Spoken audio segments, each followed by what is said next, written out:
What is going on, you guys? It is I, Dollar Cost Crypto, here with a man with a plan C, man. What is going on, you guys?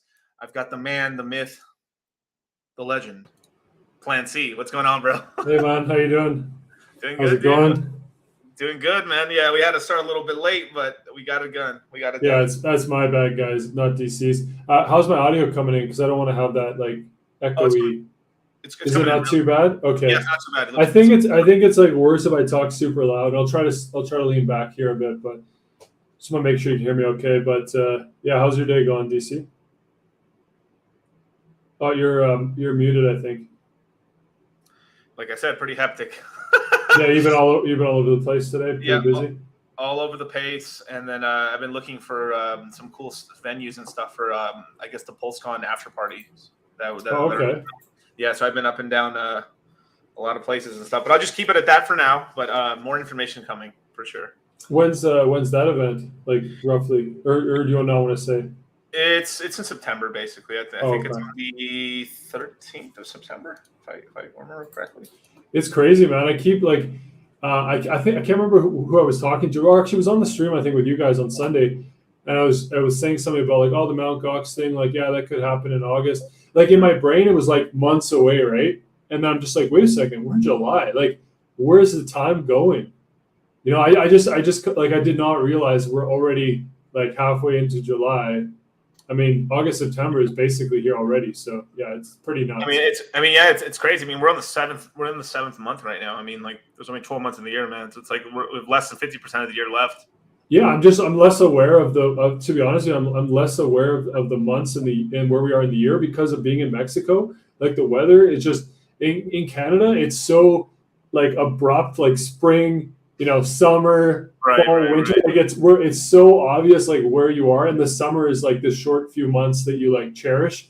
But in Mexico, like the weather, I mean, it rains a lot, like different times of the year, but otherwise it's just sunny. So I just forgot where we were in the year because it's not Canada weather where it's like so clear, right? But yeah, the weather's almost the same in Mexico, at least where I'm from and stuff like that. I mean, it's just the only difference is it rain time or not rain time? But usually the heat, it's always a sunny day. It's always a sunny day or very lightly cloudy.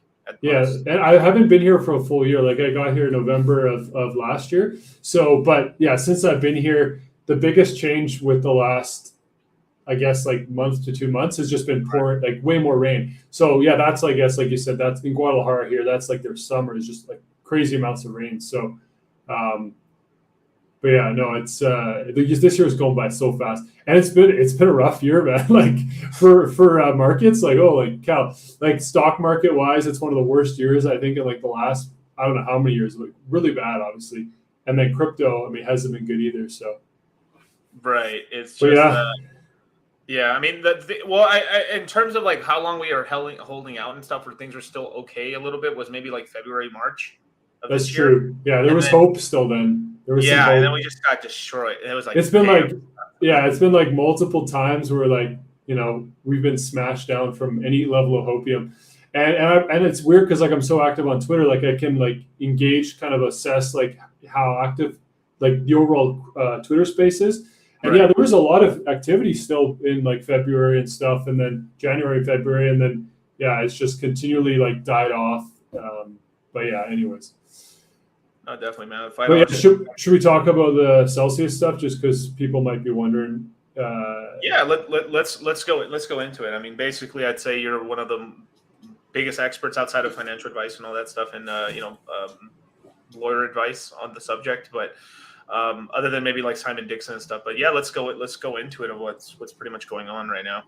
Yeah, because it actually just got announced. Like, I mean, I think like within the last hour or so, or whatever. But yeah, so yeah, definitely not legal. I mean, the disclaimers, right? Like, so yeah, everything I'm going to say is allegedly, not financial advice, not legal advice. This is just me trying to understand the situation.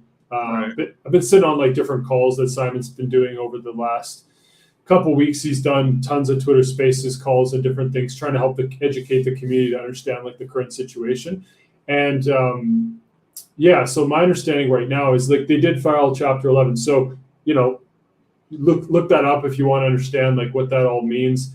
Celsius did put out a video specifically when they announced it. They put out like their own Chapter 11 explanation short video to kind of explain like the very basics. But my understanding, so like there's all sorts of different types of bankruptcy. I'm not 100% sure if Chapter 11 is even considered bankruptcy. I think it's probably nuanced to say it is or it isn't. It doesn't matter too much, but like it is kind of like a way of avoiding full out bankruptcy. So Chapter 7 is what myself and the community or people didn't want to have happen. Chapter 7, my understanding is the company doesn't continue operating at all. They basically just freeze everything, whatever assets, they liquidate it all, and they just distribute whatever's left to creditors. Like that's my understanding. It's probably way more complex than that. That's just like a layman's understanding of it. But that would suck, right? Because Chapter 7 would mean all our crypto is getting sold at the bottom of the market. It's going to further push down the price for the entire space.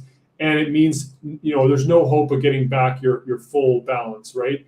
And you're going to get back cash. So you're probably creating a tax event if you've held for a long time, all sorts of problems, right? So yeah, it's not Chapter 7, so that's good news.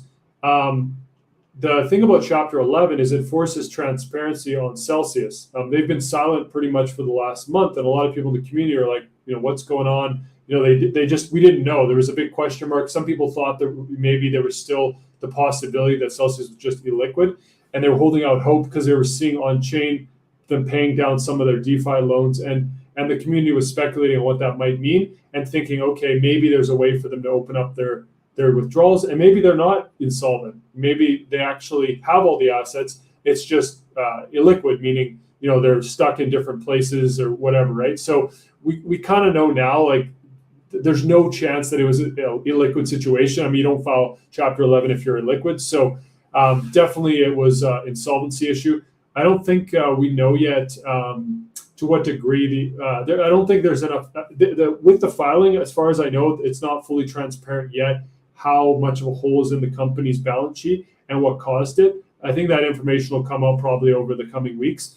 But it does force transparency. Like Chapter 11 means that the company has to, my understanding is, work with the courts and get everything signed off on now. So they literally have to be fully transparent, even though they're a private company. before they could have hit some stuff, but before this Chapter 11, they could have kind of hit some certain things. They had a mining company, they had a custodial company, and then they had the main company, so they could kind of shift and move things around. Now it's like fully in the open. They have to be honest about their entire financial situation, and what that means is they have to work with the court to basically determine the company can still operate, but they have to come up with a very good plan, specific plan that gets approved by the courts, my understanding, to how they're going to pay back the creditors. And if there's a plan that's is convincing, then they can continue to work towards that plan. The good thing about Chapter 11 is you get to keep operating the company. You have a little bit more breathing room to structure your plan of action of how to, you cut some costs here. They let go of a quarter of their employees already. They might let go of more, I don't know, but figure out a way to cut your costs, keep income coming in, potentially take on new investors or just sell the company outright, whatever that means, and restructure things so you can pay back your creditors. But the thing about Chapter 11, my understanding is it protects from this like onslaught of lawsuits from every direction, from companies you owe money to, different types of creditors. So it creates a barrier and a shield around the company to give them breathing room to actually have a chance to still remain in control and shift things around under like a supervised situation. So that's just like my understanding of it. Chapter 11, it really depends on how you want to look at it. Some people in the community right now might be freaking out, thinking like this is horrible, this is worst case scenario. Depends on how you want to look at it. I mean, I don't really personally look at it that way, but I can see how some might. My personal opinion, I'll just quickly give that, and we can talk about other things as well. But it really just comes down to every single company is individual in their Chapter 11 situation. So although overall my understanding is, like, statistically speaking, it's not great as far as the companies that like completely recover and go on to be like thriving good companies, like the percentages aren't super high, but it has happened with a lot of really big notable companies. So it's like there is a path to recovery for sure, and it's not like it hasn't happened. It's happened in a decent percentage. It is on the lower side, but it has happened. So it really comes down to each company's individual situation, and is there a group or an individual that is really invested in that company restructuring and continuing on in a different way? And in my opinion right now, I mean, Simon Dixon is a very motivated individual that has a ton of resources and a ton of connections and has all the right tools to actually get Celsius through this, so to speak. Simon, for people that don't understand, he has tens of millions of dollars in the app that were stuck in the app. And the reason that happened was actually, there's a ton of videos people can go watch with him on YouTube. So I'm not going to give his full story. I'll just give the basics. But yeah, he basically, his dad died. So there was 3 weeks where he was like fully off social media. So he was like not on his phone and not paying attention to the markets. And it just happened to be the time leading up to the bank run with Celsius and the kind of like this locking of the app freezing because of their insolvency and everything. So because of that, Simon didn't pull out his assets because he was basically off social media for 3 weeks. And he's also he's the director of his company, Bank to the Future. And so my understanding is, as a director of a company, because he has people that are invested in Celsius through his platform, he would actually have to disclose, in my understanding, from what he said, he would have to disclose if he's moving, tens of millions of dollars of his own money off the app. Because as a director of a company, there's a lot of like just compliance and regulation and like transparency you have to give when you're moving your assets. You have to disclose why. So there's many reasons, but basically he didn't pull off his assets, tens of millions of dollars on the app. So he's incentivized to recover those assets. Plus, he owns actually about 7.5% of Celsius equity. So he's incentivized to regain the value of the equity, many different things. So the good news is that I'm going to be doing a Twitter Spaces with him tomorrow. He actually felt like Chapter 11 was the path because he felt like he wasn't getting the transparency from Celsius, the company, and specifically from Alex, but just the company in general on what was the financial situation. So now that they filed Chapter 11, he's actually going to have access to the real transparency of the financials. He can go to his groups that are interested in investing, and he can show them the real numbers, get full transparency. He said he has up to $6 billion of liquidity of people that are interested, that have basically said, yeah, with transparency, I'm interested in this sort of a deal. And so, he could potentially come in, and offer a deal. And I don't know the full way it works, but I believe the board is legally obligated to at least look at it and in essence, accept the best offer. So yeah, that's my full understanding. I'm assuming at this point there is a path forward for Simon to put in an offer. There might be other offers, and whatever is the best offer, great. If Celsius can do it on their own, that's great too. But I mean, most likely, given the situation, I would assume Celsius is going to need outside help at this point. But that's my speculation.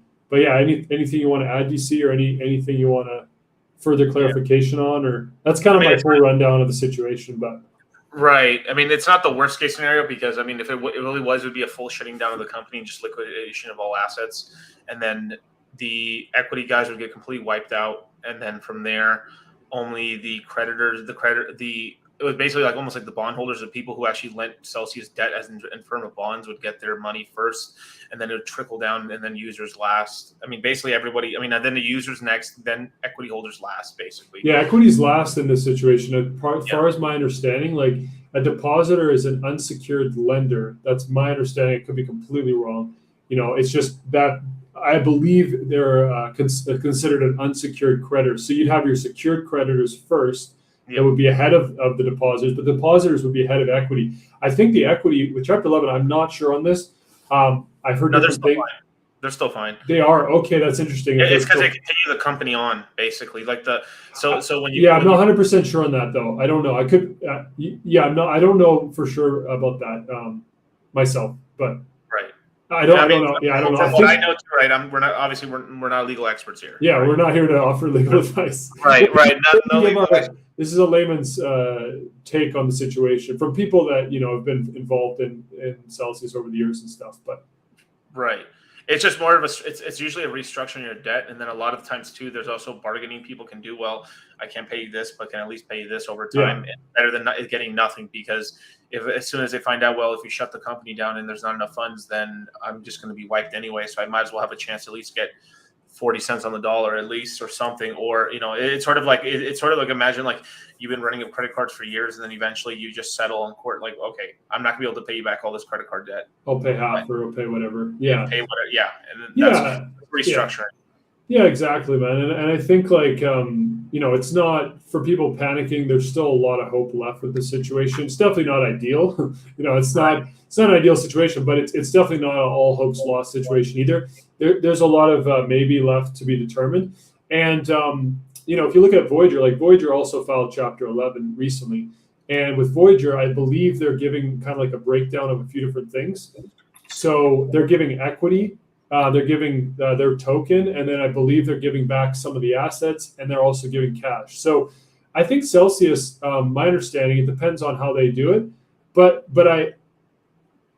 I believe the equity holders might get wiped out. I'm not 100% sure on that, but I think that might be possible. I'm not, again. And the reason why that might be is because one of the ways to repay back the creditors is to give them equity. You basically, because there's a percentage that is missing, and so you basically give equity as a way of filling in that gap that's missing. But I don't know, like, if that means all equities wiped out, like if there's still some people at the top that keep it. Again, I'm still not really sure on or that. You could just dilute them. Basically, that's another possibility. Is it could be diluting? Yeah. It might be diluting. Yeah, it might be diluting. It might be fully wiped out.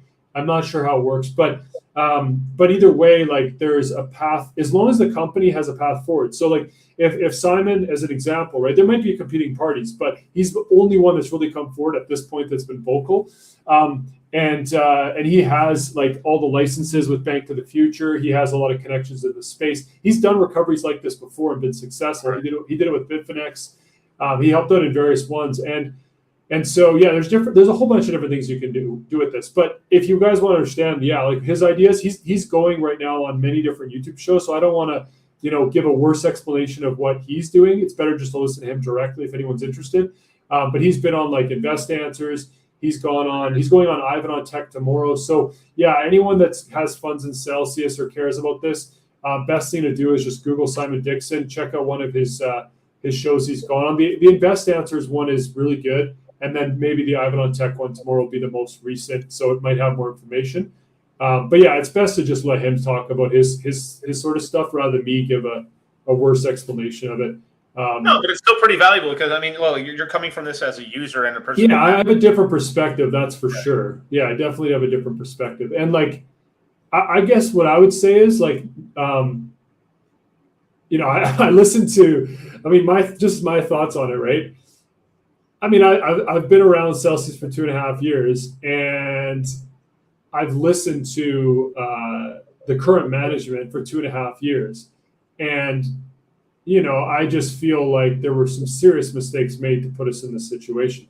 Like people will blame the bank run. Initially I thought, oh, this is a bunch of big accounts on Twitter that are causing this bank run and creating fake information, FUD or whatever. Because we didn't know where the company was sitting financially. We didn't know they had holes in their balance sheet. We didn't know they had made mistakes in DeFi and however else they lost money, like unsecured loans. We didn't know any of that, and we still don't really know. But obviously, there's been some problems and some things that have gone wrong with the current management. And so, initially I was like, oh, this online FUD is caused this, but totally changed my perspective. I mean, you can cause a bank run, right? Creating fear online, you can cause a bank run, but you don't cause this type of a situation if a company doesn't have underlying, issues with the company and the situation. So yeah, it's definitely, this is a management issue that got us in this situation. So the question is, is it better to have new management come in or have the current management try to get out of this? And, that's an individual person's decision. But so far what I've seen from Simon is he seems like somebody who definitely has more experience and is probably better positioned, at least from my perspective, right? One person, but yeah, right. Anyways, that's my take. I would say that, if Bank of the Future can get interest from serious investors, which it sounds like they do have, but get confirmation that they're interested, and they present an offer to the board and they take it, that would actually be, in my opinion, really positive for people that are holding their assets in the app. Because if you can show a reason for the equity to still have value over the long term, then it's easier to get the depositors back their money. Right. Basically, you can create a debt token that people speculate on. There's different things people can do. You can give them equity so they can recover, some of their value with the equity. So you might get like a debt token, which you can dump if you don't believe in the recovery. You'll probably take a huge haircut if you do that. You can hold that debt token and like a Leo token. Kind of, yeah. And Simon's done this in the past, and it worked for Bitfinex. Like Bitfinex recovered, and the people that held that token actually got a good return on it. And also the equity ended up increasing like 16x or something crazy. So like the depositors actually end up having more money in the end. Now, it doesn't mean that'll happen again. This is a totally different situation, but similar idea. And if someone can come in that has a big vision, can present their vision and get enough people in the community on board with their vision and has the right connections and actually like changes the licenses, changes the model, lowers the risk, all sorts of changes, new brand, new everything, right? If that can all occur and you have a huge backing of someone that believes in the space long term, then you give equity to the depositors potentially, and that equity goes up potentially, which would help recover the value for the depositors. And then you get this debt token, and everyone can decide what they want to do with. So these are just ideas. But yeah, anything else you want to cover on that, or do you want to move on? I mean, I'd much rather them go through that process for them to get some of their money back at some point, basically, rather than which. I don't hear that plan for anything, because I know for a fact if Blockfight was going through that or Voyager, their dudes are going to, like Voyager got wiped basically, and it looks like Blockfight is pretty much getting saved by a couple of people investing investing. I guess FTX is investing into Blockfight actually. Yeah, I think though I'm not sure if I haven't. Yeah, with Blockfight, I'm not 100% sure on the situation currently. I know that there was. Basically, FTX, my understanding was they were going to buy it, and then I think the equity holders just get wiped out with that situation, but I could be wrong.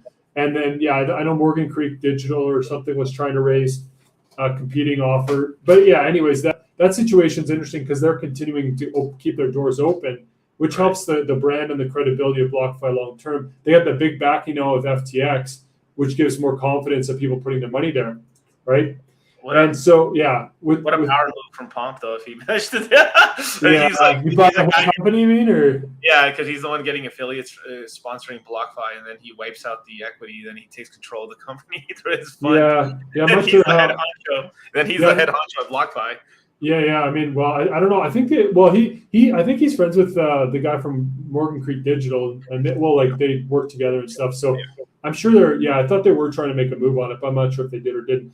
And with Voyager, I mean, I'm not sure what the status of Voyager is. Their token pumped like crazy today. Their token went up, like the VGX token. It just mooned today. It went up, I think, a few 100%.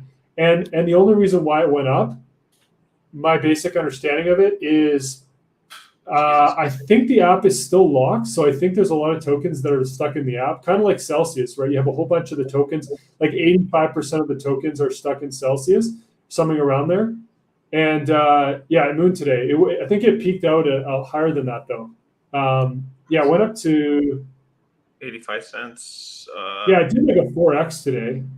It's down now to like a 3x, but it went up a 4x today, so it did a big. Yesterday it was like 14 cents, and even right now it's still at a 6. Damn, dude, Jesus Christ. Yeah, and the only reason why I think it pumped was because I'm not 100% sure, but I think the app is locking a lot of the VGX tokens, kind of like Celsius, like I mentioned. And then there's some sort of rumor or some group that said it sounds very sketchy to me, but some group said we're going to buy 50 million worth of VGX in the coming weeks, and we're going to buy 50 million of the shares of the company. It just sounds like something you would say. It sounds super sketchy. It sounds like just a way to pump the token and get people to buy it right now. And maybe they already had their position. It's just completely fake news. But yeah, that's my only understanding why the token pump is because some group claimed they're going to buy 50 million of the token, and people wanted to get in before them. Who's going to announce they're going to buy $50 million of a token, and let everyone get in before them? It doesn't make sense. I didn't really understand it, but that's my understanding why the token went up. So it's complete speculation that this party is going to stick to their word and invest 50 million of the token. So it just shows you how there's no fundamentals, but things can just moon for complete speculation reasons, as we know, right? Yeah. But yeah, are you what was I going to say? Yeah, pretty much that's it, man. We can talk about the things as well, like the Celsius stuff. I mean, I'm just kind of waiting to see. I have this weird, not weird. I have this what I think is a pretty cool ethos, I guess you could call it, of and there's a really good movie about really good clip online about this. But honestly, I believe this is true, and I think it's a really good way to help people get through tough situations. Right. And I know you like this kind of stuff because you like psychology, and you think very differently, and you have a unique way of viewing things. We've had some cool discussions about this sort of stuff, but big picture thinking, and also, and I'd like to hear your thoughts on this. But literally everything that happens in life to us is a maybe situation. I know this seems weird, but literally every event, because we don't know the positive outcomes that can come from good fortune, we don't know the bad outcomes that can come from good fortune, and we don't know the positive things that can come from misfortune. So in the moment, an event can feel oh, this is all negative, this is horrible, and definitely that can feel that way for sure. But there are really good things that can come out of bad situations. For example, I was so upset when I couldn't open my business, my previous business I had. I was so upset when I couldn't open it in my hometown. I was pissed off. We got funding from the banks and they took it away. We had the perfect location and we lost it because the banks backed out after finding there was a competing business going to open in the city. They said, oh, well, they can only support one of these types of businesses. I was super mad. I was contacting the bank, pissed off. And it felt like a horrible situation at the time. Right. And it was like that for a few months. I was just this sucks. My dream of doing this, I worked for a year to try and get the business plan and everything together. Turns out I had to move to another town in Canada, and I ended up meeting my current partner there. Right. Like literally met her like within, pretty much right when I got there, I met her. We were friends for a year, but whatever. So like what felt like at the time, like the worst situation, I would not change at all because I don't think my business would have succeeded as well as it did in the other location. Right. And I met my partner, and there's a whole bunch of other things that came out of that, positive things. I actually found out about crypto because one of the guys that I hired to work for me in that new city happened to, I told this story on a podcast we did years ago, but basically a guy that I was working with or working for me, he bought one Bitcoin when it was at like 2,000 Canadian in early 2017 or something like that. And then his goal was to sell it at 20,000 Canadian to get a 10x. And he did that. But I was observing him, and he told me about him buying Bitcoin. And I was just like watching the price moon at the end of 2017. And that's what got me like, whoa, what's going on here? Like your investment's mooning, you hit your target. Like what happened? And so I found out about crypto. I might have found out about crypto another way, but the way it worked is I found out about crypto because this guy in this new town met my partner. The business ended up being successful in that town. So again, there's so many examples about, you could probably think of some too, where there's been bad events that have happened. And then over the coming months and years, good things came out of that in like a weird roundabout way. And then sometimes there's been good things that have happened in life. And then there's been bad outcomes over time as well, based on different, like we don't know, literally life is so complex and interwoven. We can't tell if anything's good or bad in that moment, even though things can feel absolutely horrible. And for sure it can feel in your short-term mindset, like this feels like only a negative event. But if you over the course of time, again, we literally don't know what'll happen in good or bad from anything. So for people that have their money in the app, like for example, Bitfinex, like everyone that had their money in that when it got hacked, they would have all thought right away, like this is horrible, this is only bad outcome, nothing good can happen. Well, some people actually ended up getting out of that situation with way more money than they got in. Not to give hopium, but that's what happened in a previous event. It's not easy for that to be the outcome here, but it's not impossible. And if Celsius was poorly managed, and this event highlighted how poorly they were managed, and a new management team can come in, take the vision, which I think was a very good vision, and take it to the next level, who knows? Like, again, who knows? So, but I don't want to just be, I'm the only one talking here, man. So No, it's good. The only thing in my head I was thinking is chaos is a ladder. That's also very true and cool as well. And right now is absolute chaos in the world. Right. There's a ton of opportunity because when you have chaos, you have a lot of noise. And when there's a lot of noise, people aren't paying attention as much. So you can see if you focus down on an opportunity, you can really kill it, basically. So it's interesting. But do you have any examples like that? Like, has there been stuff in your life where something's gone like not ideally for you, but then over the coming months and years, like something good came out of that? It's probably hard to think of it off the top of your head. I mean, literally, there's this one event that happened. When was it? 2018, maybe?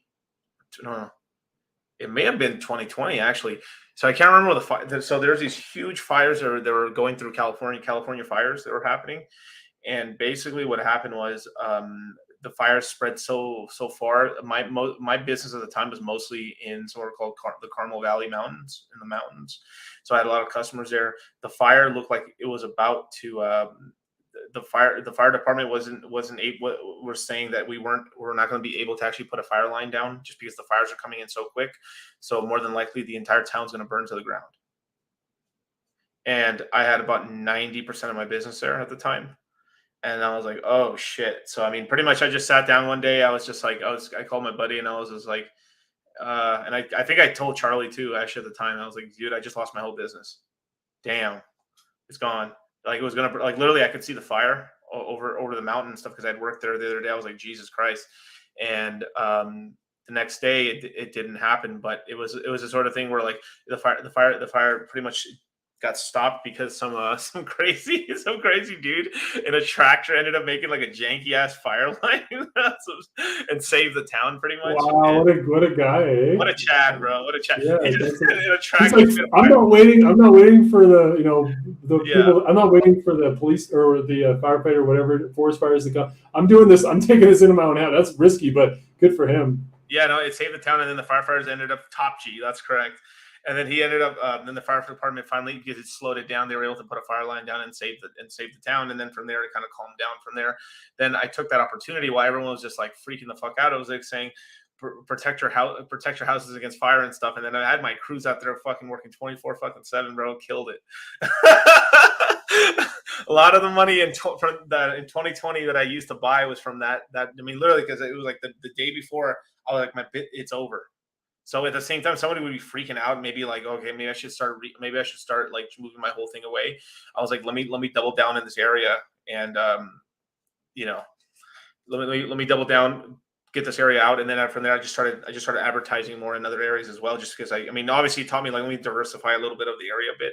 But I mean, my business pretty much doubled from there, just because I was just like going. Everyone was like, knock these trees down, fucking weed whack these fields, like make fireproof the area and houses and stuff. So we were. So you had a lot of business in that area because of the event that was, you could see it as a negative, or it almost became a really bad negative. But it, positive came out of it, and then also it forced you to like expand and diversify, which ended up being a good thing for your business. So it gave me the capital. It gave me the capital from there to like invest into a lot of crypto. But then from there, I also ended up pretty much taking about maybe like that money and then pretty much doubling the business on another side. So when work eventually kind of dried up in that area, like I was able just to keep the business growing in another area, in the local area, which is really cool. It's crazy. I mean, so it's like, well, that a bad event happened to me, right? I'm just gonna like, are you guys gonna give up? No, you got to keep trucking along or make the best of it. Oh yeah, man. It's just like, there's so many examples I could give. Like when I was in university, I was there on a basketball scholarship, and I was like so hyper focused on wanting to play basketball professionally in Europe. I was like laser focused. That was always my dream, always what I wanted to do. And my second year I was in university, I went up to dunk in practice, and I broke my foot. I stress fractured my foot just jumping to dunk it. And that basically flipped that and a few other things basically led to me deciding to not pursue basketball in Europe. I basically left university after 2 years, and then eventually got in starting my own business, like again, meeting my partner, getting into crypto. So like if I didn't break my foot, which at the time I was like choked, I was like, no, like, I can't play basketball, which was my life until I was basically like 20. Like that's all I did every day. Like, I was consumed by basketball. So breaking my foot basically forced me to go another direction. I wasn't a shooter. I could shoot a little bit. Like I'm about 6 foot. I'm about 6 foot. You're the next Shaq, basically. No, I wasn't a post player either. I was in this Canadian basketball, right? But I was at the university. It's the highest level in Canada, anyways. But played against a few guys that ended up making the NBA, just like in exhibition games against U.S. teams and stuff. Tell me the truth, though. How many times did you cross them up? I mean, how many fadeaways did you do to them? I know you were out here fucking with the. I went to here's a funny story. I went to a really small high school. And like really, really small high school. So there's single A, double A, and triple A for basketball in Canada. So I was in like the lowest league in high school basketball. And so like, and again, Canada's not like super good at basketball. And I was in like the lowest high school league for basketball. And so like, yeah, in high school, it was ridiculous. Like basically, it was because the competition was so bad. But yeah, in high school, it was like, put up stupid numbers. Clancy was crossing up the best of the best in the D1 high school, like in the lowest high school level, But I was one of the only people that got recruited out of the low high school league to university. But yeah, basically, I wasn't a shooter. What's this?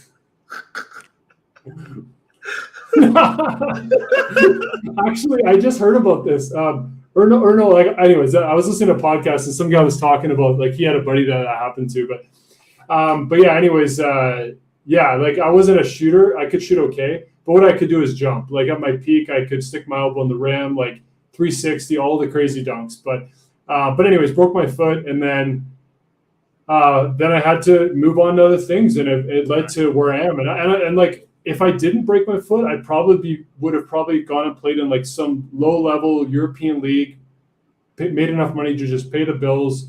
Who knows what I'd be doing, right? But but wouldn't have started my business, wouldn't have met my partner, wouldn't have gone to crypto. And so, yeah, just the way things work out. So again, yeah, in my opinion, everything that happens, it's totally a maybe situation, and see what happens. Like, just make the best of it and see where it goes, right? So, There's a lot of things like that could happen, man.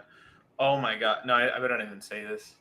No, I better be careful. Like, I almost made a huge mistake when I was younger, man. Huge mistake. Like basically, if I was, I'm not gonna say the whole situation, but basically, I could have ended up with somebody.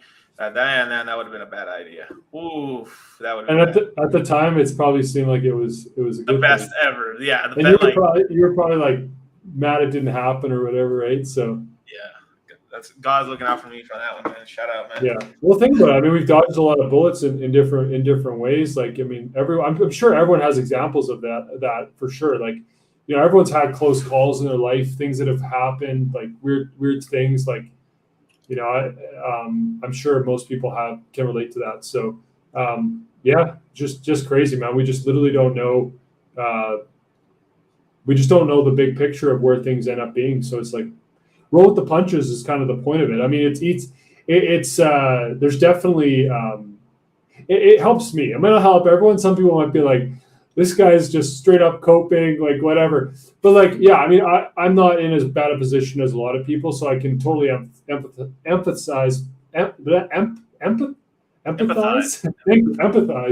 with the people that are in a really bad situation. So yeah, don't get me wrong, it's all relative. So, and the fact that we're in crypto and we even have disposable income, we're in like the top whatever percent of the world anyways. Like, there's a lot of the world that like couldn't even dream of having extra money to invest in crypto or take a crypto course or whatever. So like, yeah, we're fortunate just to be here, right? But I will toot my own horn here, right, and stuff like. Hopefully, you guys can pay attention to what we're saying, because a lot of us were kind of like, you know, giving the warnings a while back for a while now, you know, like, so yeah.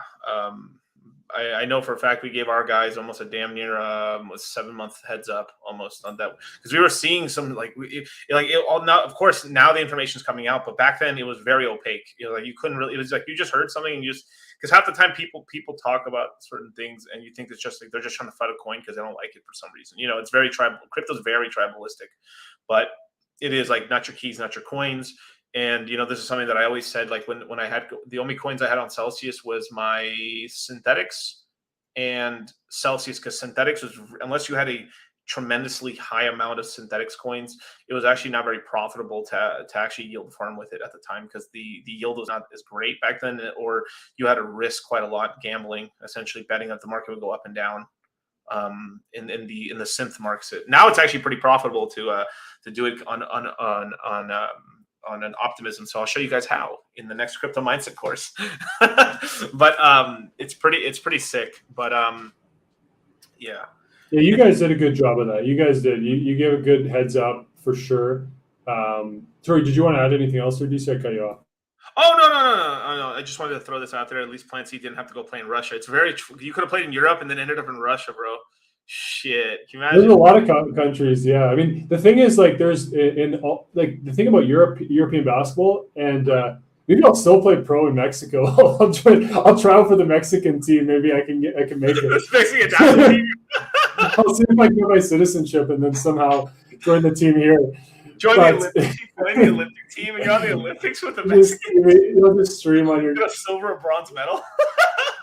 Well, yeah, man. Like, because there's pro leagues all over the world. Like, it's Canada is one of the only places that doesn't really have like all these different like lower level pro leagues. So yeah, playing pro in Europe, I have friends that did it, and like friends that were as good as me. Like, it definitely could have done it. But some of these lower leagues, like, yeah, you're basically just making enough money to pay your rent. That's it. So I'm very curious. Like, what kind of money do you make playing in Europe? Totally depends. Like the top level, some of the guys at the very like top leagues, I mean, they make as much as low level NBA players, the best players on the best teams. Like if they're playing on like Spain, like top division, and like they can make good money. But yeah, I mean, in the lower levels, I had a friend that played in Morocco. I don't know if it was the lowest league, but yeah, he was making, he had like his rent covered, and then he was getting like an extra like $3,000 a month or something. So like that's low level, right? Like and he was an import player. So But yeah, there's players that make more than that. So like it starts out as like you're paying your expenses, then you maybe get a few grand a month. It's more like people at that lower level, they might do it for a few years just to be able to, in the off season, like travel Europe, have a little bit of money, just enjoy like playing basketball a few more years. And then up from that, of course, you got guys making like 100K a year plus and stuff like that, like more money. But yeah, we should. This guy's killing me with this Free Mexican food. Well, it depends on the Mexican food. You might go at this point. You might be able to get me too for that. Yeah. The Guanajuato team, you guys. No, that's funny, man. I can't remember what I was gonna talk about though. Damn. You were talking about like giving the heads up to your group. So yeah, definitely did a good job of that for sure. So yeah, I was thinking about this just a couple of days ago. For me, anyways, this is I have this sort of outlook. So gratitude, like for me, like looked at the situation, I'm like, okay, what did I get out of Celsius? Say my cell tokens go to 0. What did I get from, or what was the positive outcome? I started my Twitter because of Celsius. I met you guys because of Celsius, right? I met a lot of really cool people, definitely you guys being at the top of the list. And I also found out about Bank of the Future, and I ended up investing in something called FV Bank, which has done really well through Bank of the Future. And I truly believe Bank of the Future has like another way to invest that's not just investing in crypto tokens, right, but you can actually have equity. You can get in early in these crypto companies, right? So yeah, if you look at some of the most successful people in all of crypto, they've invested early in actual crypto companies. Simon being one example. Like Simon's invested in 10 unicorns. I mean, the guy's invested in over 100 crypto companies. He got in early. He invested in Bitcoin when it was $3. He invested in Ethereum ICO. So like right now, you have to be accredited to use Bank of the Future, but in the near term or near future, you'll be able to use it without being accredited. They're getting licenses. So I'm just happy I found out about Bank of the Future because it's another option, right? You can have more options of like, oh, maybe I'll invest in some early equity. You know, they're companies obviously cannot. Some of them won't work out. Like Celsius equity might go to 0, but there's a lot that have worked out really well. So yeah, they're just positives, right? So yeah, no, I thought about that too. I was like, I mean, at the end of it, because we met because of Celsius, man. We did. Yeah, I don't know if we would have met otherwise. Yeah, I met Kevin through the same thing. I think I can't remember if it was you, either you or no, actually no. It was both of us. It was both of you guys. Yeah, I met both of you guys through there and stuff, and it was just. Honestly, like it's like the friends you make along the way, right? I think you're muted. Like two and a half years ago, I think. Yeah. Yeah, I mean, I still have. I'll throw up a link somewhere. The original podcast with you and me, man. I was such a moon boy. That would be so funny to listen to, dude. I was such a fanboy. Oh my god! If I go back, it'd be so hard to listen to because I'd be like, I was such a fanboy of Mashinsky in that interview. I remember that interview too. This is my last podcast I did. I think I had like 777 plays on it or something. Oh, nice. Let me see. Man. I remember listening to you and Wasabi. Yeah. And you guys used to go off about cell token. I mean, this was again years ago, so like people have to understand the context. Like it was totally different context then, and like nobody knew any of this stuff, right? No one knew the outcome of any of this. So, and everything you guys were saying, and like I was saying, like it, on paper it sounded right? It was based on all the information we had at the time. And it was based on what I feel like is a really charismatic marketer with a background story that sounded very convincing, right? So, it is what it is. But yeah, that interview would be funny to listen to. Man, you still have that, right? Yeah, I'm looking for it right now. I'm going to get a copy of it because just for nostalgic sake, I want to have a long term. Yeah. Damn, where the hell is it? I've got one with Zach here from like, let's see. Oh yeah, I listened to that one too. I got with Steam in here too, and like Dax as well. Yeah, you did the most interviews early on, and man, what a ride! Like I remember 2020, like just insane being there for that period of time, right? Yeah, we did a lot of streams together during that time. Yeah, 2020, Jesus, wow. 2020 was 2 years ago now.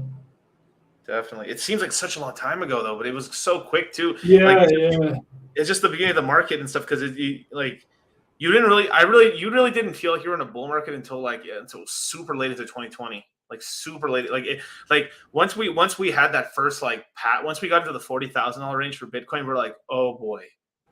Yo, it's here. Holy shit, the bull market's here. Yeah, yeah, man. The big mistake, though, the big mistake was, at least for me, anyways, was focusing too much on Bitcoin when it comes to like the multiples of Bitcoin. Because I mean, it was clear that we had a huge hype cycle with the altcoins. Like anytime you have altcoins that have 100x, which we had a handful that did, we had a few dozen that had 100x. Anytime you have any coin starting 100x, you gotta your alarm bells got to start going off. Like, okay, is this the end of a hype cycle? Like we're having 100x's on some coins here, and that was the case. I mean, we had quite a few coins that had 100x, especially the layer ones, and so that was a red flag that Bitcoin didn't. I mean, Bitcoin from the top to bottom did like a 20x, but I mean the alts had done 100x plus. And anytime you want to do a 24-hour live stream, you got to take profits. If you want to do 24-hour live stream on any project, you got to take profits. So I think this is my episode 15. This is like one where we're Knights of the Sellsword. You need like a what do you call it? You need an NFT with that, man. That's like historic. Let me see what's out. Let's see. Me, Wasabi, Kevin, Plancy talk about our thoughts going at the end of 2020. And what? I didn't remember that one. I was on this too. Yeah. Let's see. Me, Wasabi, Kevin, and Plancy talk about our thoughts. Oh yeah, I remember that one actually. Yeah. I thought you said Wasabi. Yeah, no, us four. That's true. We did. Yeah, this is a pretty long podcast too. I mean, look at that. We always went pretty long. Yeah, it's an hour and a half. 50. It was like 2.5 hour podcast. Like, damn. Yeah. Crazy, man. I have a picture of my Mashinsky on my abuelita's wall. Okay, bro, you're trolling now. Bro. Abuelita. Yeah, that's it. That means grandmother. Abuelita's grandmother. I know a few words in Spanish. I know that one. I don't know many.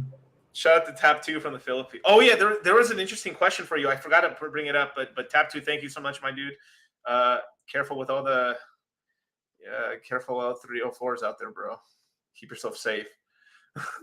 But Ryan M with the basically $10 super chat. Basically, Plan C, why did you choose Mexico, and which other countries would you recommend if your country is headed towards a similar direction like Canada? Yeah, it's a really good question. So for me personally, the reason why I chose Mexico was a couple of reasons. One is my partner is from Mexico, so her parents live here. She grew up here. She hadn't visited her. I met her in Canada, so she'd been in Canada for like 16 years, and so she'd seen her parents a few times over the years, but she'd missed her parents, and it was kind of time for her to visit and spend time with them anyways. So that's part of it for sure. But ultimately, I mean, just looking at like where left on the globe is not headed in a really bad direction, in my opinion. I mean, everyone has their own views, but for me, like I'm very much a freedom maximalist, and so I don't like people telling me what to do when it comes to any aspect of my life. It just I'm definitely a very not follow the crowd, not follow the herd type of person. Like and it's just I've always been like that. I've never really given a peer pressure. I've kind of always gone against things, and so yeah. I mean, it was I saw things headed in a bad direction in Canada for like probably pretty much right as soon as the whole COVID 2020 thing started. It took me maybe a few weeks, and I was like, wait a second, something's off on this. So yeah, I mean, it just got worse and worse. Mexico, I've been here for I've almost been here 9 months now. So Mexico is very different than Canada. I don't know how things have changed in Canada, but like Mexico is basically business as normal, business as usual, except for like Mexico City and Guadalajara. Like if you're in a big Mexican city, it's a little bit like, it's not crazy like Canada or other countries that are gone like totalitarian, whatever, or headed in a bad direction. But I would recommend, if you really don't like any of the restriction stuff or any of that, go to a small town, or even just a medium-sized Mexican town. Plant C catches on in tacos, bro. Like tacos by the plaza, man. Like that's like. So what we do is like, I don't know. Maybe I shouldn't give out this game right now on the on that cash out in Mexico. Yeah, I mean, there's definitely there's logistic challenges if you're going to any foreign country, like as an American or Canadian. Like you're going to have things you have to troubleshoot and figure out. So like I haven't really taken out a ton of money since I've been here, just because I've been living extremely cheap, and it's just my situation is unique. But yeah, if you need to deal with a lot of banking, there's challenges there, I'm sure. But it's there's fees and stuff. Like there's you go to take money out of the bank, like they'll charge you some fees. They charge exchange rates. But at the end of the day, like things here are really cheap, like relatively speaking. The inflation stuff here, like it's not, at least my experience, like the peso's getting stronger. The Mexican economy is one of the only ones growing right now in the world. That's really? I mean, the dude that's El Presidente here, whatever. He's like he's like pretty chill. I don't know, honestly. Like I go to the market. People love the guy, man. People love the guy. Like him. He's not like as corrupt as previous Mexican presidents. Like he's whatever, but he seems to be a little bit against the like, at least for now. Like he's not like Trudeau style, like just marching orders with whatever is told to him. But yeah, I would say like, I mean, Mexicans so decentralized here that there's just no way they can control it. They just can't. Like there's so many small businesses and like taco stands on the corner. And, for me, like every day there's a market in the neighborhood, in a different place. You go and you got fresh produce and whatever you want. There's a huge amount of people don't care if you're whatever, following some rules. They just want your money and they just want to, make a living. So yeah, I mean, food here is super cheap. Weather's great. Like there's things about Canada I miss for sure. I mean, Canada was awesome 20 years ago and I miss my family and stuff, but Mexico, for this time, given the it sounds like a Mexican commercial. Given that, and if you click through my link, I'll get you 50% off your flight to Mexico. Sell token only, but like, no, dude, like Mexico. Oh, it's hilarious. No, man, like Mexico, in some of the smaller towns I've been to, there's one. I won't give away specific ones. I don't want to give away my spots. But there's basically places in Mexico, lots of small towns. They do not care about what's going on in the world. They're just living their life. There's like pretty much no restrictions at all. Not a single They do not care. Like unless you're, I don't know. There's certain towns I've been to that like, unless you, the only way you unless you want to wear a mask, you can do that, but you're never forced to wear one. You don't have to have any kind of shots. No, just do whatever you want. Like so yeah, we'll see if it stays that way. But right now, like as far as freedom goes, Mexico's great. And if you're ever sick in Mexico, they just put a little Vicks Vapor Rub on you and stuff, and then you drink a 7-Up with some crackers, and then they put a little holy water in a little handkerchief on your head, and then you wake up like peaches. 100%. 100% the next day. Cure all. Yeah, and last thing I'll say is like I didn't look into a ton of other places, so I'm sure there's lots of other places, or at least a handful of other places that are just as good globally. So yeah, I'm not an expert. I don't know. Like South America to me seems generally pretty decent, but yeah, I can't speak to really much. I didn't really answer the question just because I can't speak to too many other places, but I am happy with Mexico. It's actually been better than I expected. And but yeah, if things start changing here, then I'll have to figure out somewhere else. But for now, I'm just sticking it out here until at least I can have, at least I can be not bothered for a couple more years or maybe longer. We'll see. I've heard nothing but good things about like Colombia and like Panama as well. Yeah, there's got to be some other places in South America that are like that also. With Colombia, you got to stick a little bit more of the tourist trappy areas a little bit, which are still pretty cheap actually in comparison, But Drape Top Man to keep the knowledge coming. If your crypto starts to flow, watch out for the 304. What's the 304? I don't know. Is that these hoes? Oh, okay. I thought it was like a specific. I thought it was like a specific part of Guadalajara or something. I was like, oh shit. No, but like, yeah. I mean, safety is a thing here too, right? You got to be careful. But there's certain parts of Mexico that are very safe. Other parts of Mexico that are not safe. So you just got to know where you're at. Yeah, you got to act, and then you don't want to. Yeah, the northern parts of Mexico is not the safest. Right. Guadalajara is not even the safest, actually, to be honest. But there's a lot of smaller towns that are very safe. Oh no, definitely. Yeah. I mean, even the town that I'm from and stuff, from Mexico and stuff. Where are you from? Where are you from in Mexico? Oh, Jalisco. Jalisco is a state, though. I'm in Jalisco right now. No, I thought you were in Mexico City. No, I'm in Guadalajara, which is in Jalisco. Oh, you're in Guadalajara. Oh, yeah, shit. I'm in Guadalajara. That's my base, though. I've gone to many places since I've been here. We've traveled all over. So I'm from. You can take a bus anywhere. That's the other thing. You take these overnight buses, and they're super comfortable, huge chairs. You can go anywhere. You can literally drive overnight, bro. I'm sorry, bro. No way, dude. No way, Jose. Why? Why? Nah. I passed, bro. We passed. I don't like doing it, to be honest with you. It doesn't seem safe to me. Trust. I'm a gringo. As a gringo Mexican here, I'm telling you, it's best to travel in the daytime. You're right. Get a hotel. Don't do it, bro. Just. No, you are right. It's not the safest thing. It's I don't love doing it, but I've done it a few times. But because we got shaken, dude. I remember we went on a bus one time in the nighttime, bro. We got shaken down thrice times. We get to the checkout. Shaken down. What do you mean shaken down? Hey, get that. All right. The first time it's an official. They're checking the bus to see that there's not contraband in the bus, right? Right. But then basically they basically hey, everyone pass up some pesos. Everyone had to put 20, 30, 50 pesos to the front of the bus. And then the second time it was literally you had to do it again. Oh my god. Then the third because basically if you don't pass money to the front of the fucking bus, everyone's got to give money. You're gonna get robbed. It's bad news, bro. It's super. Yeah, I haven't had to deal with any of that, but that doesn't sound great. Depends maybe on where you're taking a bus, but still, yeah, I hear you. For me, I'm more worried about the safety of just driving at night when it's pouring rain and the roads, and but that's just me.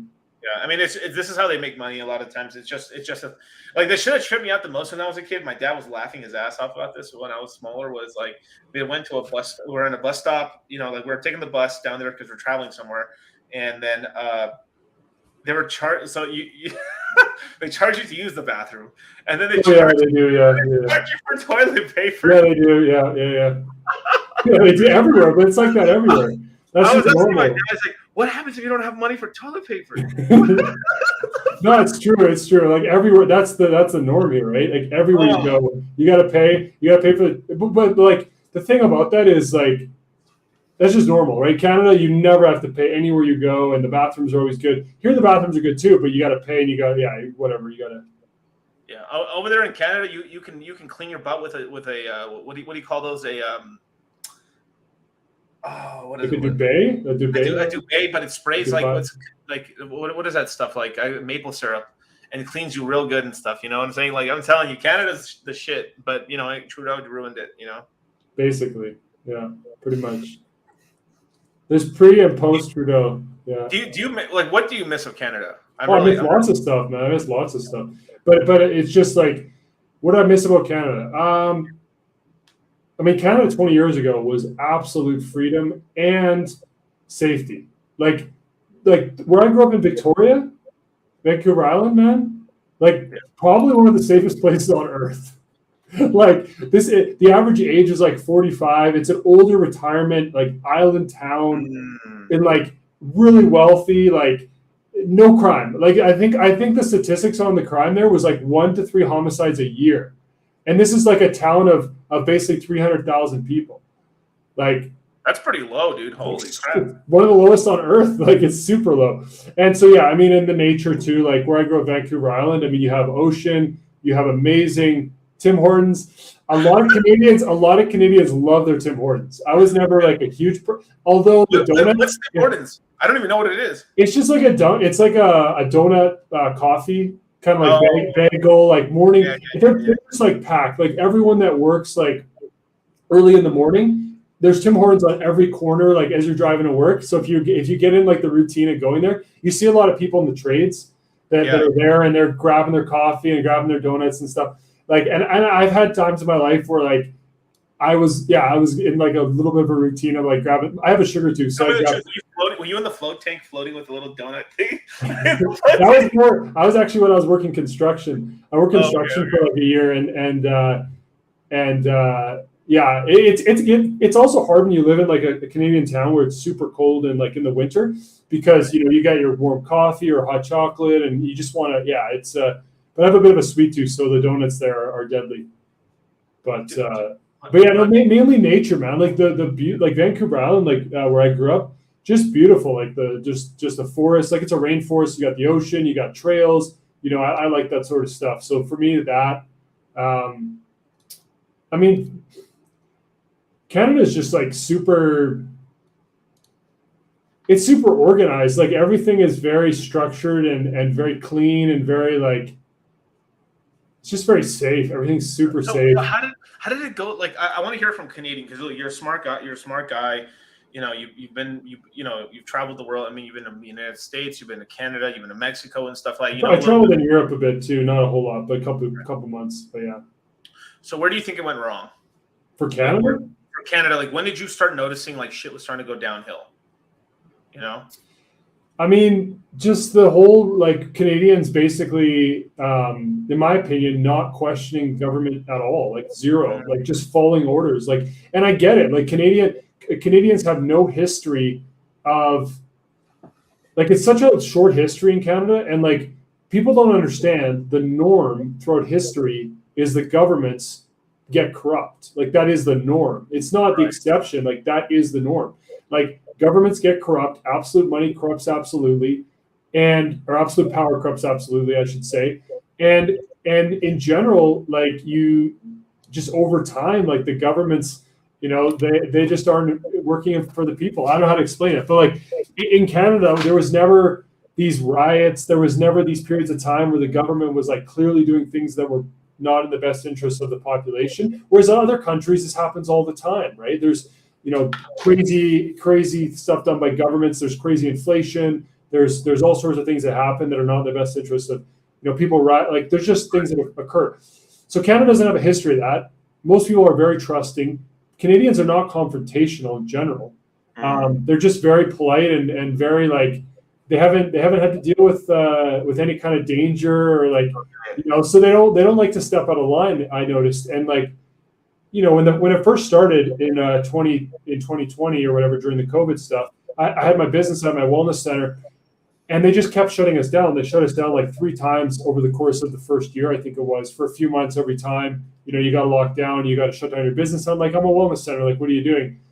And just some of the rules, some of the things they wanted to do, like I just didn't buy it. I just think it's all, I don't know. I'm just not for the whole thing. And I mean, Trudeau and just a lot of the stuff. I mean, I've lost touch on all the things that have changed, but just the way things have been handled, like can you have firearms? Can you have firearms in Canada? Or do they take it away? In Canada, you can. I mean, there's a lot of hunting in Canada. Like there are, at one point in time, there were a lot of firearms in Canada, and Canadians. It depends on where you're talking about. Like you have your city, and then you have your more rural. But in the more rural places, I mean, people are used to being more self-sustained and like they like their freedom too. But I don't know how to explain it, man. It's just like over time, this stuff gets eroded away at like over time. And if you don't step up and stand up against your governments, they'll slowly erode away your freedoms and slowly erode away your rights over time. And I just saw that occurring over literally like 2 years, more erosion. And like the forcing vaccines and you can't go place you're not vaccinated. Like this is just craziness. Like, and yeah, I mean, people can have their own views on vaccine, but as far as like, yeah, I mean, just for me, it's like you're a bodily autonomy. Like you should never have to do anything you don't want to do against your own body. I mean, it's just my belief. And so the whole thing, there's a whole bunch of red flags, a whole bunch of things that just logically don't add up. Right. And just also the shutting down the economy. It just causes issues down the road. Like Canada just raised their interest rates like my understanding is I saw someone's post, I don't know if it's true, but Canada just raised like 100 basis points their interest rates. Like their economy's not looking the best. My understanding, they have a lot of debt to GDP right now, and Yeah, I hope the best for Canada. My whole family's there, right? Like I want to see things improved. I followed the whole protest that the truckers did and all that stuff. I'm not sure if it was done in the best way, but I think the overall idea of it was correct. They identified that Trudeau and their government is not doing what's best for Canadians, and really just like odd behavior, man. It's very odd. Like some of the stuff. I don't want to get into politics, but like I just personally,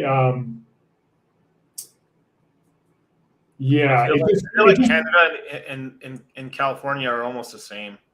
yeah. I'm not up to date on the Canadian politics. I don't want to speak too much to it, but I would just say that at least from my viewpoints, everyone has their own viewpoints. I just saw it going in a bad direction where things that you would never think that would occur in Canada, which I consider to be a free country, or at least was, stuff that you just never think would happen, right? And there's just a whole bunch of examples people could find out on their own of things that you wouldn't think would occur. For example, like freezing bank accounts, like Right. That just crosses the line for me. Like you just can't do that. You can't stop funding for a peaceful protest, or people can define if it's peaceful or not, but you can't stop funding. You can't shut down bank accounts. Like you just can't do this stuff like in a free country. So anyways, I don't want to make this a roundabout Canada, but I'm happy I'm in Mexico. I wish the best for Canada. I hope people wake up, and let's just hope that things go in a good direction for the globe, right? So, and people have their battles in every place of the planet right now. There's inflation. I mean, this 9.1 inflation in the States, like this is rough, man. Like, what do you think about the situation right now with inflation? I mean, it's out of control, but I mean, a large part of this has completely look. Obviously, they've been printing money, right? Of course, but the real reason that the inflation is really getting out of control is because basically there's a supply issue, which they caused by doing this entire fucking like this Android 19, this Cerveza bug, basically, and they more or less went with so. Obviously, I'm not saying it's not fake. It's real. Like I think I caught COVID in like when was it? Yeah, 2020. No, actually, yeah, I caught it in 20. I think I caught it in 2020, and right on New Year's of 2020, caught it. It was really bad. But at the time, I just thought, oh man, I got a flu. Oh well, and then I got better from it, and that was pretty much it. But that entire thing pretty much just stopped. I mean, the reason that they did it, right? So what's the reason, right? The reason they did it is so the banks were having trouble. So interbank lending, so the overnight repo market, which is basically banks lending to banks or banks getting money from the money market funds, dried up completely because they stopped being able to believe each other of who was really solvent versus not solvent. So the Fed ended up having to print money, and like this happened right before, like literally this happened like literally couple weeks before the whole thing with the Corona thing just went bananas basically. So they use this entire thing to cover up the money printing that they were doing. But the problem is like if they do money printing to say financial institutions again, the people in the United States were going to fucking freak the fuck out this time around, because we just had 2008, which was, even though it was real estate, a lot of it was banks lending for housing. So it was a financial crisis. If we have another financial crisis, then real regulation would come down from the people, where they would be screaming for it, and then they would actually get regulation on them. So they're like, oh fuck, we can't do that. So they ended up focusing everyone's attention and made it a health pandemic. And with that, they were able to do emergency spending and give out loans and do all kinds of stuff, because basically we're about to go into recession at that point. Give them a license to print money, basically. Give them a good reason to print money. Yeah. So it allowed all this money to go up, but most of the money, it is what it is. We all had assets. We were buying crypto assets. So the money flowed into crypto, flowed into equities, flew into that, flew into Rolexes, flew into everything like that people actually want. Now, I think we wouldn't have been in this worst situation if it wasn't for this part, was that because they ended up, then it became politicized, and then the Chinese started using it as well in their own country to stop rebellions. And now rebellions are actually starting up right now. Like there's been a ton of banks in China that have been freezing up funds right now. This is crazy, man. Like they're literally just shutting down areas because they're starting to protest. Like why they're still doing lockdowns in China? Like I'm totally out of date. I don't follow the news. Like to me, it's just this whole theater thing. But I follow crypto and financial news, but this whole like locking down, still like 2.5 years later, like, are you kidding me? Like, it's obviously not going to work. I mean, it's crazy. I mean, it's not going to work. And it's just causing such destruction of the world's economy at this point. I mean, Sri Lanka pretty much went into fucking open default, and I just feel so bad for them because it's just like they're just in deep shit because they're net importers and they're not real exporters. But here's the thing is like it's like the whole. I mean, it's kind of this crazy thing where like the whole world needs the United States to be indebted. Like, do you understand? Like, the world needs the United States to be in debt so they're able to get dollars. So because the whole system runs on debt. The way you create money is debt. And I don't think people realize that. Like, if the United States was to have no debt, the world system would completely shatter. And everyone, I mean, a lot of countries go bankrupt basically because there's not that many dollars out of the world. So when the United States prints money, it isn't like the dollars just stay here. They actually go international. Like, this is what I've been saying for a while, that crypto and the United States dollar are like kind of hand in hand, because as crypto spreads the dollar across other worlds and actually weakens smaller currencies. Like, it's really tough as a small country to, like, once you run through your reserves, so you're not exporting a lot of useful commodities or anything like that, you're not getting in dollars, then your country can get into deep shit where the peg between the dollar and every other currency goes to shit. And on top of that, because it's sort of this whole catch-22, because if you don't weaken your currency against the dollar, then you're not a competitive exporter, and because you're not a competitive exporter, you can't get more dollars. Now, if you weaken your currency too much, you then can cause hyperinflation, where then people don't trust the local people don't trust the banking sector. Then they stop putting their money in the bank there, and then it causes a bank run, and then it causes hyperinflation. So this whole thing was like, what do you want? Do you want your country to default because not having enough dollars in the banks, or your people, or the worser case, which is basically that the people who lose faith in the local currency, so they stop purchasing. Like what happened with Sri Lanka was basically this, that they pretty much lied about the exchange rate between their local currency and the dollar. And then once the dollar kept getting stronger and stronger, and the government would essentially, the bank would keep giving you like 100, like $1 will give you 100 of the local currency, or let's just say like in pesos, just to make it simpler. So $1 equals 100 pesos in the local currency. What would happen was, on the street, you could literally get 150, 200 pesos per dollar. So people started saying, like, holy shit. So people who were working in other countries were sending money back to Sri Lanka, or were pretty much saying like, yo, don't deposit the money in the bank because they're ripping you off by 50%. Just, I'm going to deposit the money here, take the money out of the bank, and then go to the street. And then, so what happened is it under-collateralized their financial system, because people were not leaving the US dollars in the banks from remittances. Which is that makes sense. Around the world. This is what happens around the world, because a lot of people are sending a lot of money back, billions of dollars, to their home countries. They're either from the United States, or they're working in some other country, earning dollars, or earning that local currency to send back. So it's a whole lot of like cascading of people working here to send money back here, and it's this wave basically. Yeah.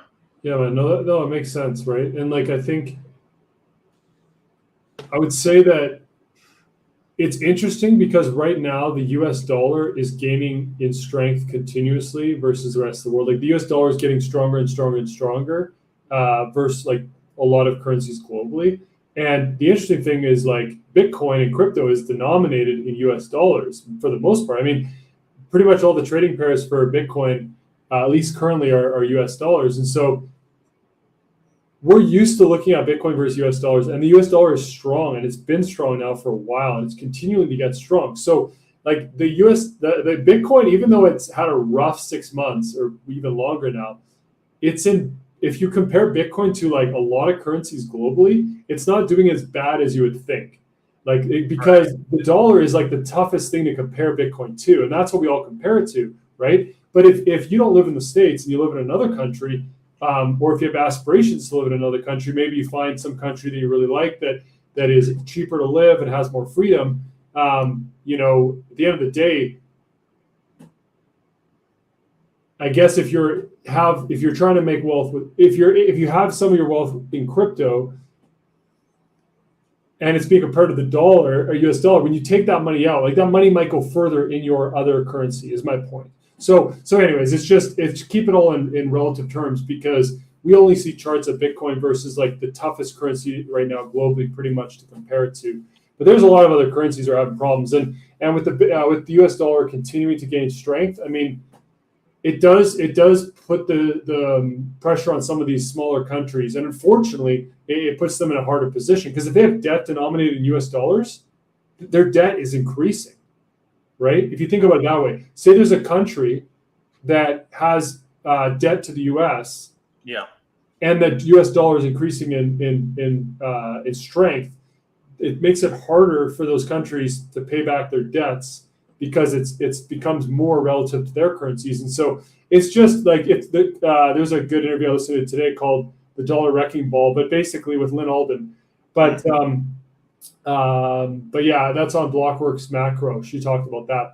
But essentially, I mean, the US dollar being this strong, I mean, it does put pressure on a lot of other countries, and it does wreak havoc in a lot of ways. And this might cause eventually a pivot from the Fed over the next 6 months. Like, I mean, with this 9.1% inflation, it seems to me like they have to put up a fight against it and like show they're trying to beat inflation, but they don't want to beat inflation. They want to inflate away their own debts. Like, I don't know. They are inflating their debts right now. They really are. Exactly. Really are. Yeah, they want to pretend like, oh, we're going to bring inflation back to 2%. There's no way in hell inflation is going back to 2%. I mean, if they raise the rates for the next 6 months or 8 months, like a full 100 basis points every time, and I guess energy costs come down, like I guess there is a path back to like a reasonable inflation number, but it seems like it's so far away right now. Like we're heading in the wrong direction the last few months. So, I guess one supply chain, it seems to me like they're going to just have to at some point say like, we tried, inflation's still 5%, but we're going to continue on. We have to, the interest rates are too high now. There's too much high unemployment, even though inflation's at 5%, maybe this is in 6 months. Inflation's at 5%. We raise the rates, to a point where we can't go any higher. The economy's been decimated, and now it's time to pivot. So we'll see. Right. So, okay, I've got a little conspiracy theory here for you. All right. I love conspiracies because a lot of times they're true.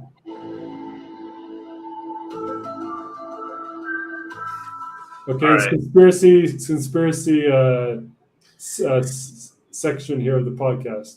Right. So I think there is a geopolitical reason for why, like, so I think we're soft rugging China right now is really what we're doing.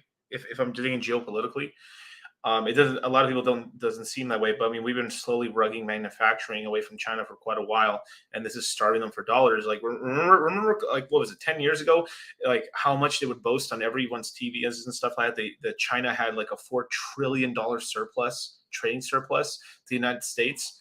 I think they're down to like I can't remember the exact number, if it was like they had $190 billion left, or they were starting to owe $192 billion. Right now, if that's what's going on, right? So why is why is the Mexican economy actually growing right now in this time? It's because the United States is moving their entire manufacturing base over to a bunch of different countries. It's India, Malaysia, back to the United States and stuff for the high level stuff, and then you're getting some of the like lower end manufacturing back into the Mexico. So basically what we're doing is we're moving our manufacturing base back to places where we can control it, and then from there, I think the U.S. might be preparing to start getting into some war shit with China over the next 10 years or less. Honestly, I think that's what's a part of the plan. But obviously, there's a bunch of other stuff's going on. But at the same time, too, right? Like China's having almost a worse time than we are. It's just they can hide it better. But I mean, like the thing is like the Chinese only show you what's going on, right? What they want you to see, and if they're having trouble hiding stuff, that means like the problems it's a big problem and stuff. Like, or I remember like once they throw all the restrictions up and stuff, they magically came out like, hey, we cut COVID in only this specific area. Well, that same specific area was basically where a lot of the kind of rebellion parts are happening in the country, because they're having trouble controlling about a quarter of their country right now, especially out in these sticks, because it's just a bunch of men over there. Yeah, it just seems like chaos, man. I'm so happy to live over there. I'm sure there's good parts of every country has its good parts, and if you have a lot of money, I'm sure it's great. But man, in general, I I feel bad for the people that live over there. It just doesn't seem like a good place to be. Alex Jones is right. That's correct, guys. Perfect, man. No, man, you're pretty aware of the dynamics of these things, and like, yeah, it does seem like a big chess game that we're just like a pawn in. But at least if you're aware you're a pawn in the game, and you can kind of maneuver yourself on the board to a degree, and be aware of like where the next moves on the game are, because like literally you have all these countries like making moves and doing things and shifting around, and it's like, okay, we're on the board, like we're seeing the moves being made. But like, what can we control, right? What can we do? And there is a lot we can't control for sure. And just being aware, like just noticing patterns, like, you know, sometimes tips on moving from Canada to Mexico. I mean, I'm in a very fortunate situation. Like, it was a pretty easy move for me. It took me a few months. Like, I had to wrap up some ties where I was and things like that. But it just depends on the individual. I mean, it just totally depends on, your logistics of how you can move, right? So I don't have any kids. I sold my business partner. I don't like have I'm not a hoarder. Neither is my partner. Right. So like, I literally moved everything I had. Oh, no, that's not true. I have a storage locker in Canada still, but it's a small one. But yeah, most of my stuff I fit in suitcases, and like, you know, I might come back to Canada if things change. I will come back to Canada for sure for part of the year at least if things shift. But yeah, I can't give really a lot of pointers. I mean, I would just say. Look into it. I mean, if you're not happy being in Canada, and you're I mean, the thing for Mexico, of course, is how can you make income, right? Like, how if you like, is there a way you can make income here, or how can you kind of make things work? And I think that's where a lot of people, you know, it's harder for them to move, right? If you're making money online, then it becomes easier for sure. Things are cheap here for sure. It's a lot cheaper than Canada, that's for sure. I feel like if you come in with a lot of savings, you can last a long time in Mexico. Oh yeah. No, if you're not like, if you are okay with living simpler and just like whatever, enjoying freedom, I guess what you prioritize, right? Like, you might have a smaller, cheaper place, but at the end of the day, man, like, it's still be bigger than most people's houses, even now in the States, for how the price. I mean, you can rent. Yeah, no size, like, no size of the house and stuff. Like, yeah, you can definitely. You can get a big, your money goes further here depending on where you are, for sure. And if you're single, oh my God, the Latinas, my guy, bro. Yeah, if you're single, you can slay, man. You can slay, bro. Yeah, I mean, all around, like, there's a lot of positives. Every country has their positives, but yeah, I mean, for me, I love it, man. I like, it's I'm pretty adaptable too, so like, it's pretty easy for me.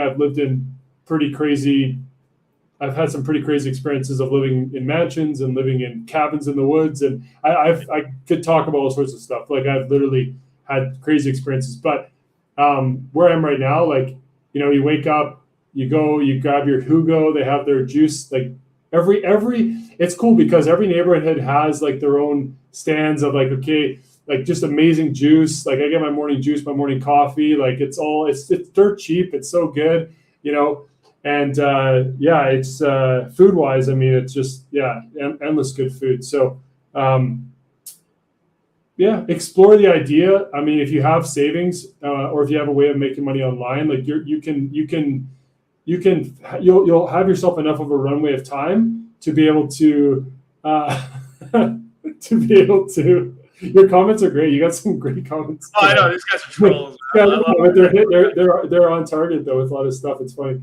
But yeah, no, you can adapt yourself and make things work here for sure, and people are friendly. That's the other thing too. I mean, for the most part, I mean, people are pretty damn friendly, and I mean, you have money for people here. If people are happy, you know, they're happy to take your money, and they work hard. So just test it. Maybe like every 6 months, just try 6 months. If you can make 6 months work and see what you think. I mean, there's definitely some adjustments, but I mean, the way you could do it is mentally say, I can just leave. I'm only gonna be here for a while. I'm just gonna leave at some point, right? You can you can just do that to your head, and then you're like, oh crap, I actually can make it down here.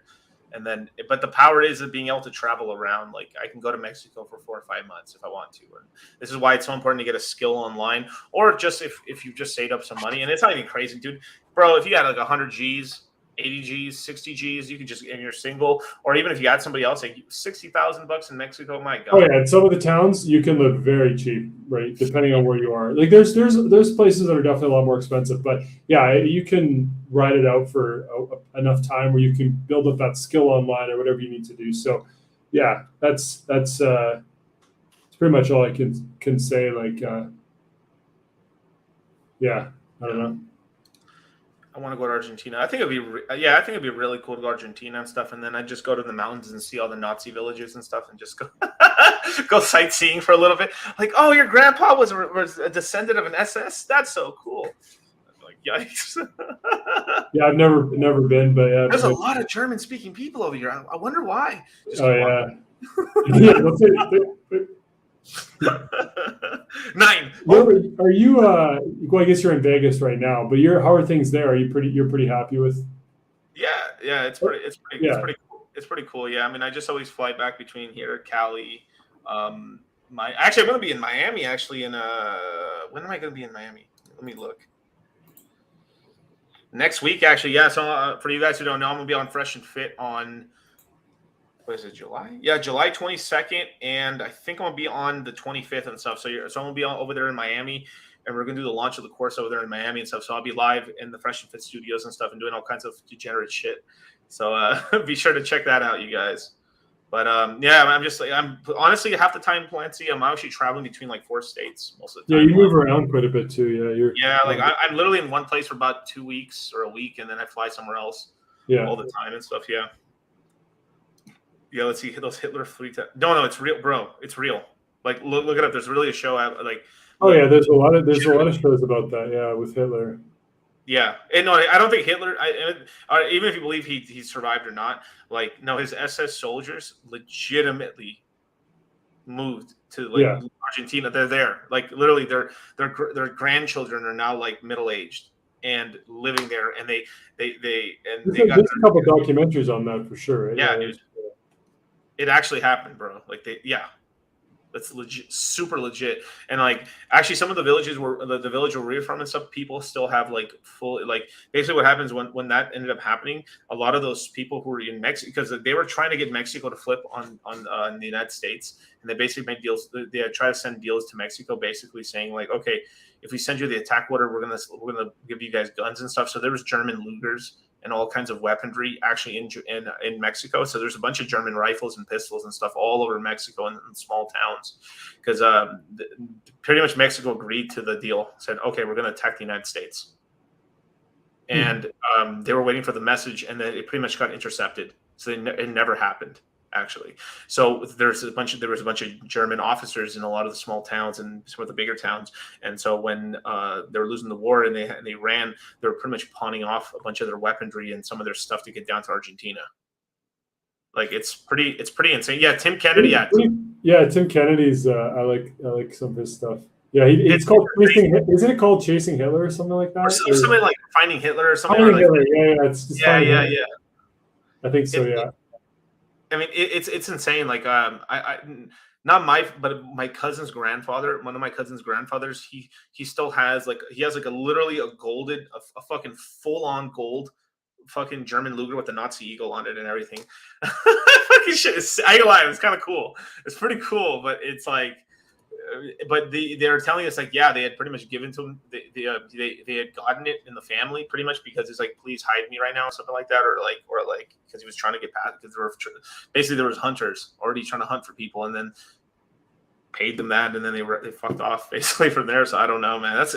History's wild. There's so many things like within history that, like, there's a lot of crazy stories within history, but there's so many stories that if we only knew like the full out, exactly how these events went down, like all the details. There's just so many crazy stories that throughout human history, like, it's just insane, man. For people that are really into that, like the history stuff, like, yeah, it's. I've been losing myself into like a ton of documentaries on Napoleon Bonaparte.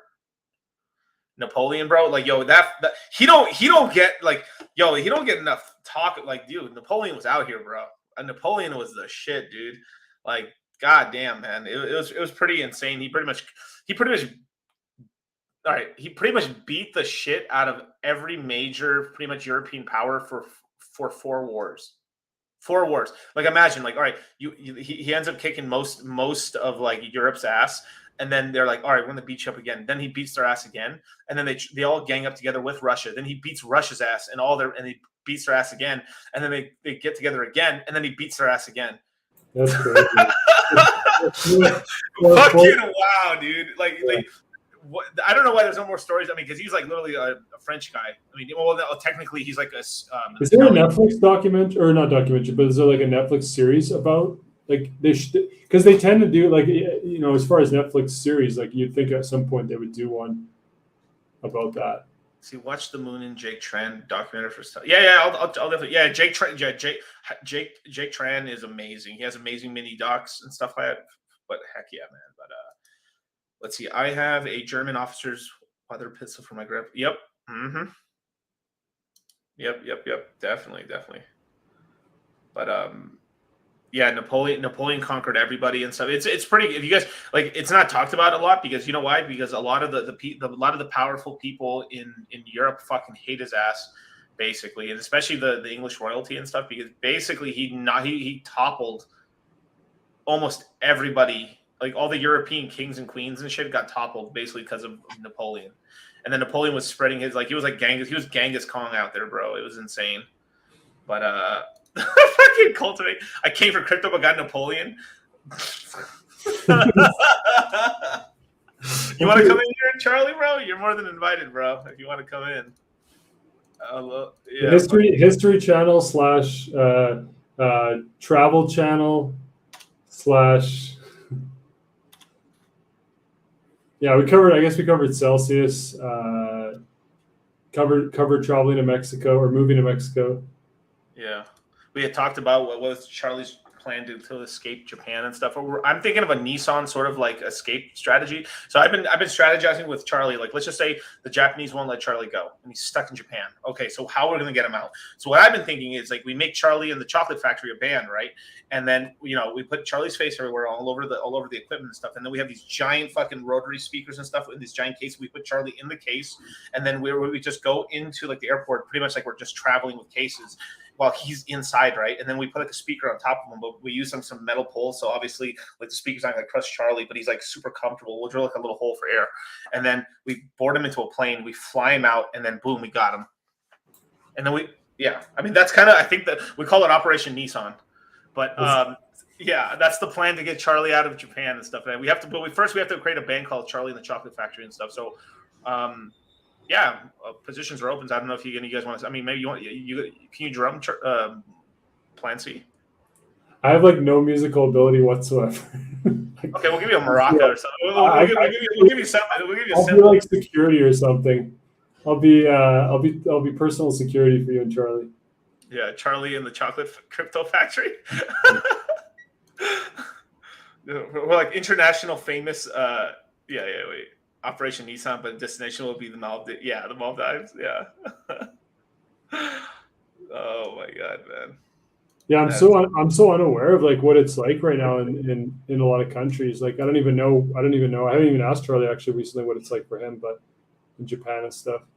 Everything seems pretty good though when I talked to him in the past, but. So I would say I don't want to speak for Charlie, but I will right now, just because. No, no, but like not speaking. But I mean, basically, from what I've been told, from what he's told me and stuff, it's pretty awesome. There's really not much restrictions. Obviously, if you're in a hospital, you have to put a mask on, of course. That's pretty fair. I mean, like, well, I think you should be, for sure. Yeah, I think if you like, I think hospitals and like an airport. Okay, that's fine. Yeah, that makes sense. Yeah. That makes sense. Yeah, like you see, like if they don't go overboard, it makes total sense. I'm like, all right, that's fine. Like, who they should give you like the best mask. Like, you should be wearing like the N whatever. Like, they should be handing out like the best masks in places that are really really high traffic. Like, I get it. The N95s or whatever they're called. Just not like all day every day. Yeah, like the N95s. Like, they should give those out at like, yeah. I mean, it makes sense at hospitals and airports. If it's like extremely high contact with a lot of people and lower immune systems. Like I get that, but it's just when everyone's doing it all day, every day, throughout their whole lives, it's a bit much. Yeah. She said Japan rocks, and then business as usual, except for the international travel, by the way. Yeah. So, like, I've been trying to get over there and stuff like that, but they keep telling me Godzilla. So it's like, I just can't go, you know? But, like, one day I'll break into Japan one day, you know? Have you traveled much in like in Asian countries? No, never at all. I actually haven't even, not once. No. Because you've done some South America. You've been to Canada, right? You've been up to Canada. Or? Yeah, I've been up to Canada, but just like the border or something like that. I forgot where it was when I was really young. I think I was in middle school or something like that. I went over there, but like I have not been there for a long time. I guess you haven't been like to Vancouver Island or no, I haven't been to any of that. No. Oh, okay. You have such interesting takes on things. I'd like to know what we think about certain things. Oh, where have you traveled that you've liked the most, or like what places? Well, you know something that makes me laugh is like I love traveling across the United States just to people watch, because it's like the United States is really like 3 or 4 countries in one, basically. I mean, you've got the West Coast, you have the middle. I mean, really, if you really look at it, I mean, like you got 1, 2, 3, 4, 5, 6. It's like 6 or 7 countries in one, basically. Because you just got like the culture and the people are that much different. I guess it's like right. Yeah, the middle of the U.S. is very different than like California or the West Coast. Yeah, I mean, I like. I mean, you could even say. I mean, you can say that about a lot of places, but yeah, it's pretty insane. Sure. But people say a lot of times, because I'm from California, like when I talk to people internationally, they're like, Miguel, like they basically said, like to them, it's like I'm talking like, hey, what's going on, buddy? What's good? Yeah, like basically people have told me I'm very calm. I'm a very calm person. When I don't think I am like that at all. But I guess comparatively to other cultures, or like when they meet me, I'm very relaxed, a relaxed person. Like, oh, what's going on, dude? What's going on? California is in America. That's correct. But it's just I don't know. I mean, like most people I've met from New York are really uptight. Like really like uptight. Too many people, man. It's like they've done experiments with mice. You stick enough mice in a cage in a small area, and they basically freak out, right? It's just too much. Like, you know, people speed up like their way they talk and everything, and just like just so many people, right? Yeah, I mean, I guess I got that surfer chillax, man. Yeah, I think that's a West Coast thing, right? Yeah, it's more calmed down. Like most people when they think of California, they're thinking of San Francisco and LA, which are both shitholes. Like as a Californian, they're shitholes. They really are. Like I fucking have hated LA since I was a kid. I went there one time. I was like, Mom, get me the fuck out of here. This shit's lame as fuck. It's hot as fuck. Everyone's wearing sandals. I don't like what ill. Like and then you know, San Francisco, I actually did think like there is a couple beautiful really parts in San Francisco that are nice, but it's just more and more become like a bum pit. Like I cannot, like I've been there like in the last year, I went to San Francisco 3 times, could not find fucking parking to save my life. I went driving to there.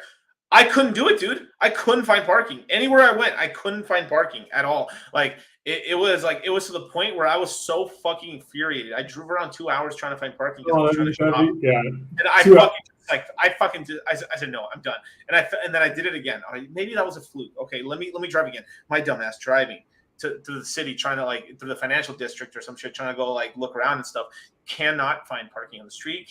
All the parking garages are full. I'm just like, fuck this. And then the one time where we parked at this park or something, I was like, fuck it, let's get down, right?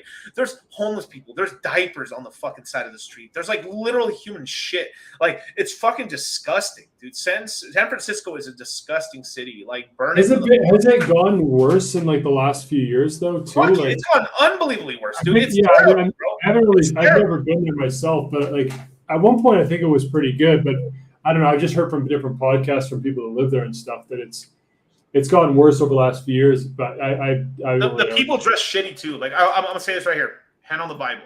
If I could have a Bible on me, but hand on the Bible, bro. Hand on the dude in your hand on the Pepe right here. I'm putting a lot of energy right here. Hand on the Pepe right here, right? B for Vendetta, Pepe. Like man, dude, it's a third world. No. It's it's like people who like have money but decide to dress poor. Like imagine that. You have money and you have enough money that you spend money to look like bums. Like imagine that. Like the girls look shit, the guys look shittier.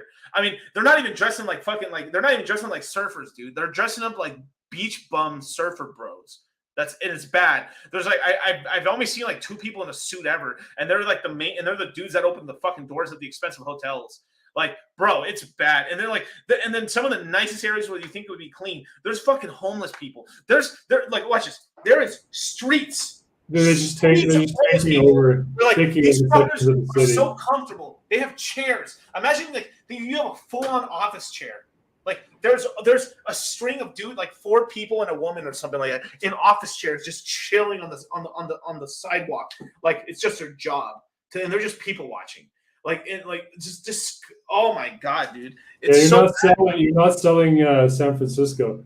No, fuck San Francisco. It burned it to the ground. No, like I've never been there, but it sounds like. The Golden Gate Bridge is nice. It's nice, cool. But you know what? Half the time when you go to the Golden Gate Bridge, when you go there as a person, right? Because I've never went. I didn't go there until a couple of years ago, and I was like, I'm gonna check out the Golden Gate Bridge. You go to the Golden Gate Bridge. Boom! It's so fucking windy, dude. Try to take a picture without the glasses. Like you have glasses, right? But if you in your picture took if you took a picture with your girl's eyes would be closed and her hair would be like fucking like this because it's so windy at the fucking place. You wouldn't expect that. Like you're on the side of the bridge where you can take the picture of the Golden Gate Bridge and the wind's like fucking black. Imagine like a hair dryer in your fucking face, dude. Like. Yeah. Dude, it's so bad, and like basically you can do just about there is like a really nice part of the park. Like there's like the art museum park. Like that's the only part of San Francisco that I've seen that looks so beautiful. It's like a very pretty. I don't know when the fuck I went. I went there one time where the weather was beautiful, and I was like, this place is paradise. But then you leave that place, and the rest of San Francisco is a shithole. Complete shithole. What's the main reason why it's highly populated? Then is it just the fact that Silicon Valley? Silicon Valley. Okay. It's I mean it's always been populated. I mean it was a huge trading port and stuff like that forever within Oakland and in San Francisco and stuff. Like you have a ton of stuff that comes in through Oakland. You have a ton of San Francisco as well and stuff. It used to be big for fishing, trade, stuff, and international trade. They probably got a lot. There's probably like a lot of shit to do there and good food and stuff. But. And I ain't done with San Diego yet. I'm gonna talk about San Diego in a second too. Like. This is roast where you're from with DC. Yeah, roast where I'm from. Roast where you're from. Post your city and he'll roast you. I'll roast your city, bro.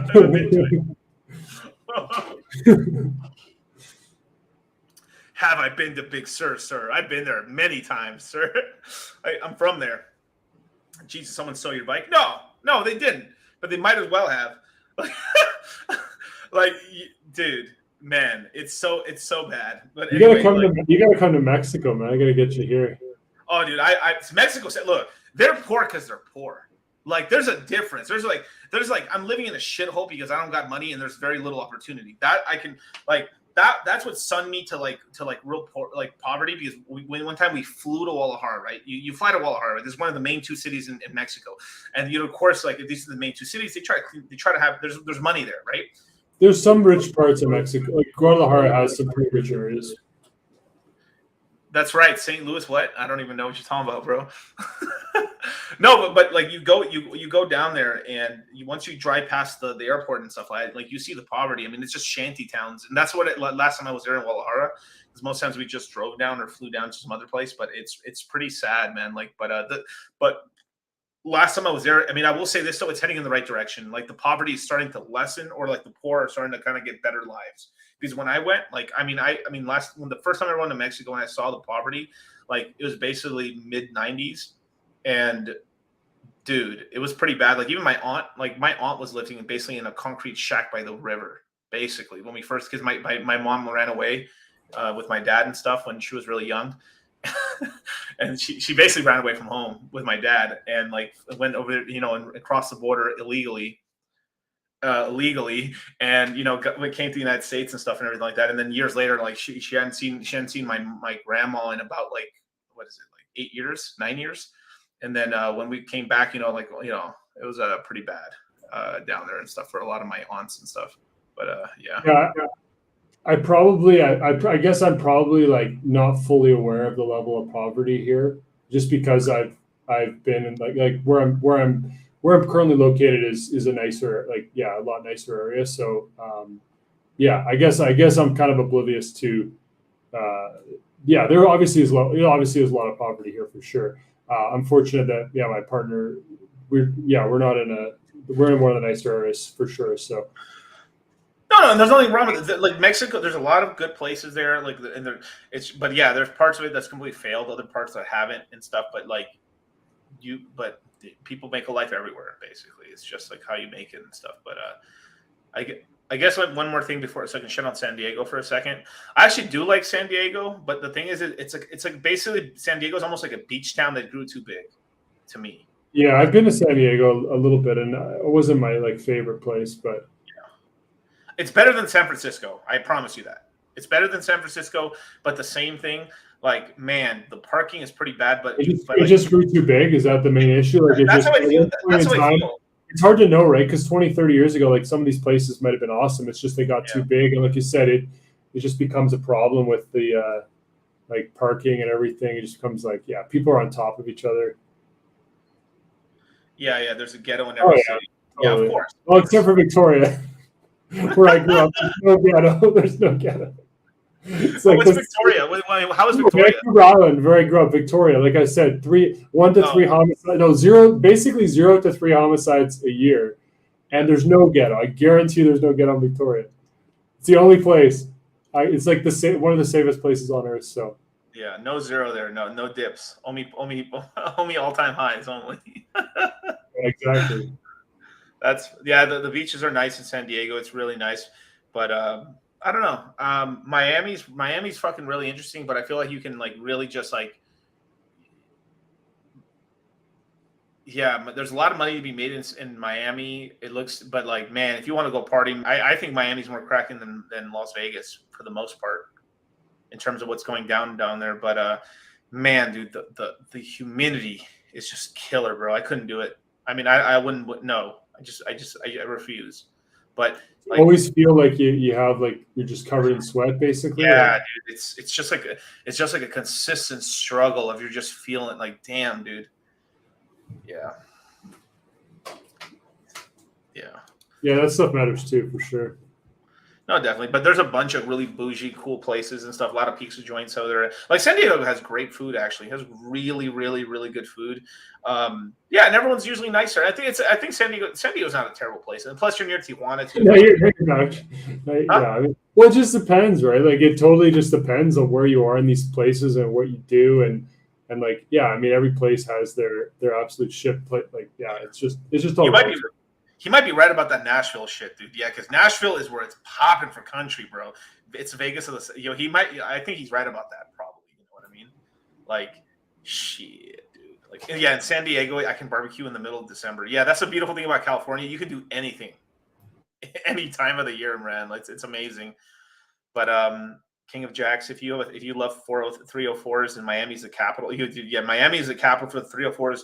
But man, I just don't appreciate the Brazilian butt lifts out there, bro. Like half of the girls in Miami have just had bad plastic surgery. It just looks.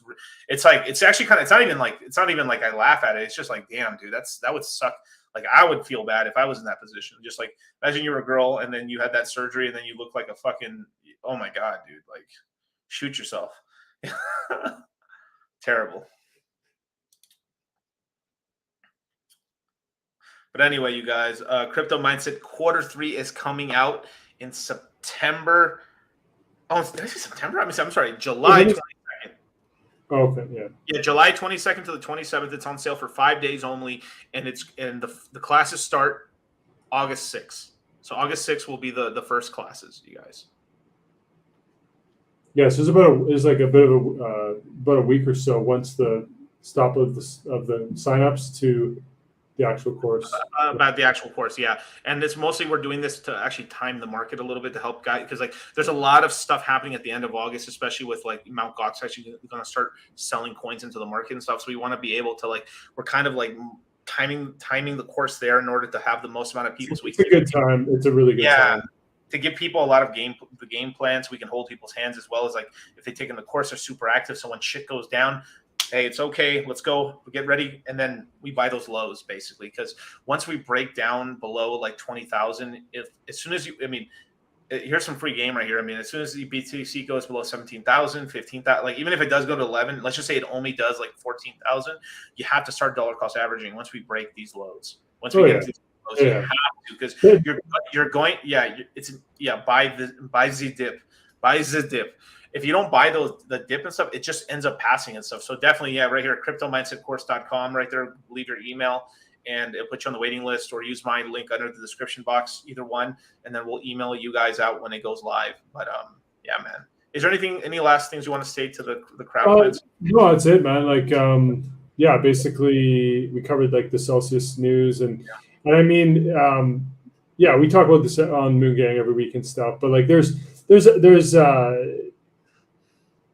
I guess to summarize, like there are definitely things that could cause lower prices still. Right. Like there's still like these looming risks to the market of crypto. So even though we are oversold on like TA and on chain, clearly like they're across the board, like pretty much all the metrics are oversold, and you could say like this is a good time to start DCing in. But yeah, there are definitely some events that can occur that could bring us lower. So I mean, just like we covered them last Sunday, but yeah, I mean the Mt. Gox is an obvious one that if they end up actually getting those coins, a percentage of those will be dumped. No one knows exactly, but there's a good chance a good amount of those coins will be dumped. And yeah, we'll probably see some liquidation of some crypto company here at some point, whether bigger or smaller. We're going to probably see it over the coming months.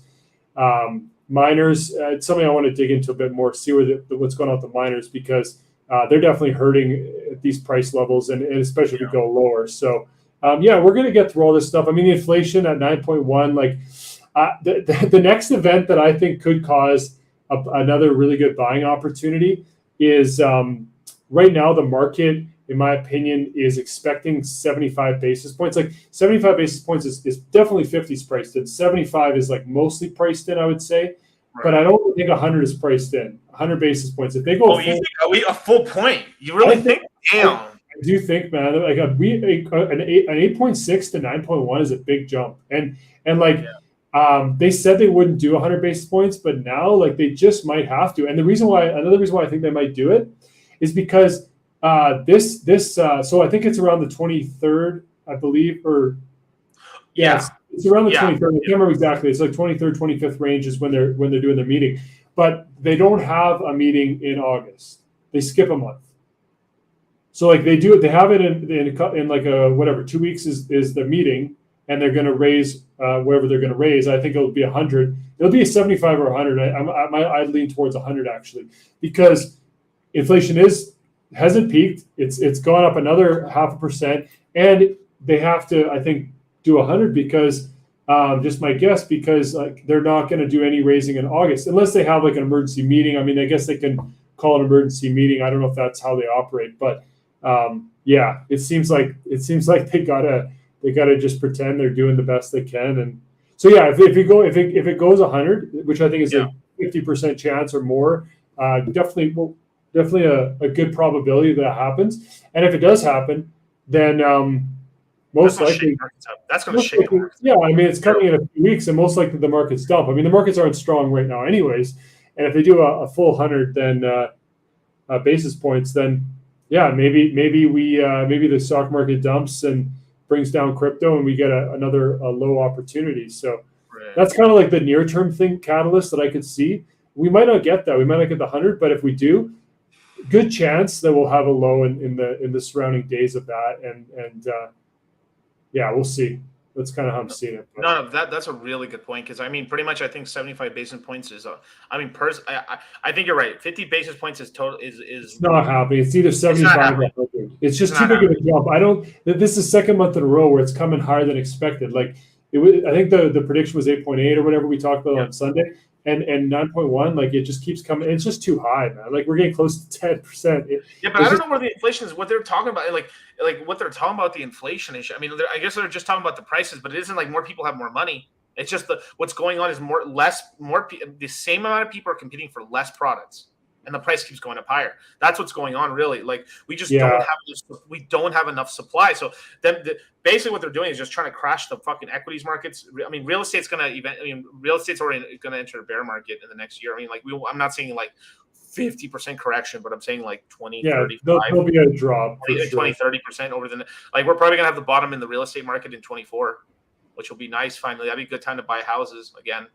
But I think crypto will unpeg by that point anyway. Like pretty much next year we're pretty much gonna be halfway recovered. Not full bull market, but recovered higher than we are right now after these lows and stuff. So join the crypto mindset course Q3, man. We're gonna hold your hands through all this shit and buy up these lows, man. Because I've got Santa Claus list of coins that I think they're gonna make it, as well as we have this beautiful gentleman to my left or right here, Plan C, doing a webinar on his many beautiful charts that he's created. We'll try to.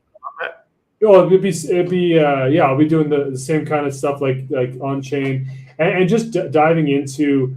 Diving into in detail, like I usually do, 50 charts and things on just assessing where we're at, relatively speaking to the past history of Bitcoin, like where are we? And it helps people because, it's easy again to not have that big picture perspective and understand, the opportunities in front of us. And so when you can see that and you can see that, okay, this is like the normal cyclical pattern. It's a rhyming situation. It's not an exact, obviously every time is different. But there's enough similarities that we can kind of approximate where we're at in the larger cycle. And it will go into that in detail and basically look for confluence across a lot of metrics to kind of give confidence for people to decide what they want to do with that and kind of have, again, that longer term perspective on where the opportunity is. And it is coming over the coming months and next 6 months here. Like this is where you want to accumulate and you want to decide for yourself, like what the risk reward is. But it really is, being how oversold we are.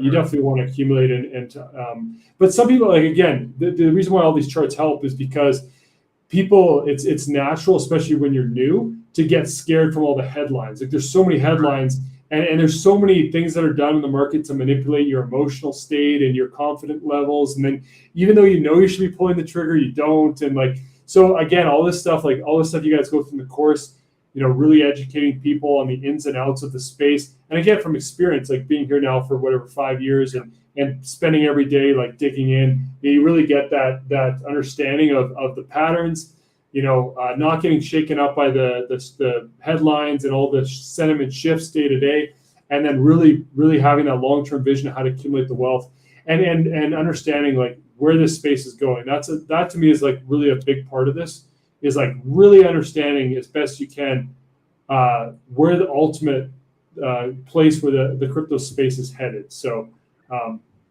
we'll get into lots of things, and you guys go into so much stuff in the course. So yeah, definitely a good time. And also just like, man, besides learning a ton, it's like, well, everyone else is freaking out and like hating, like, not having any fun. Like you guys have fun in the course, like you have a good time, and that's good. I mean, it makes a great environment. You're learning with a lot of other guys. So it definitely helps keep the spirits up and not be scared to take advantage of opportunities when they come. So, but you got to know what to buy. That's the other thing. Like at the end of the day, like there's so many coins, and there's only so many that are going to come back, and like you can buy whatever coin at 95% off, but if it's not one that's going to survive, and like we did this on previous streams with you and me quite a bit, and I think like, again, this is where the value is, because it's a lot more complicated than just picking some coin that you think is going to come back and hoping it does. Like there's so many projects that don't make it from cycle to cycle. And like the only way you can kind of determine like a higher probable outcome of which ones are going to make it is from experience of being here and seeing some make it and some not, and understanding why some do and some don't.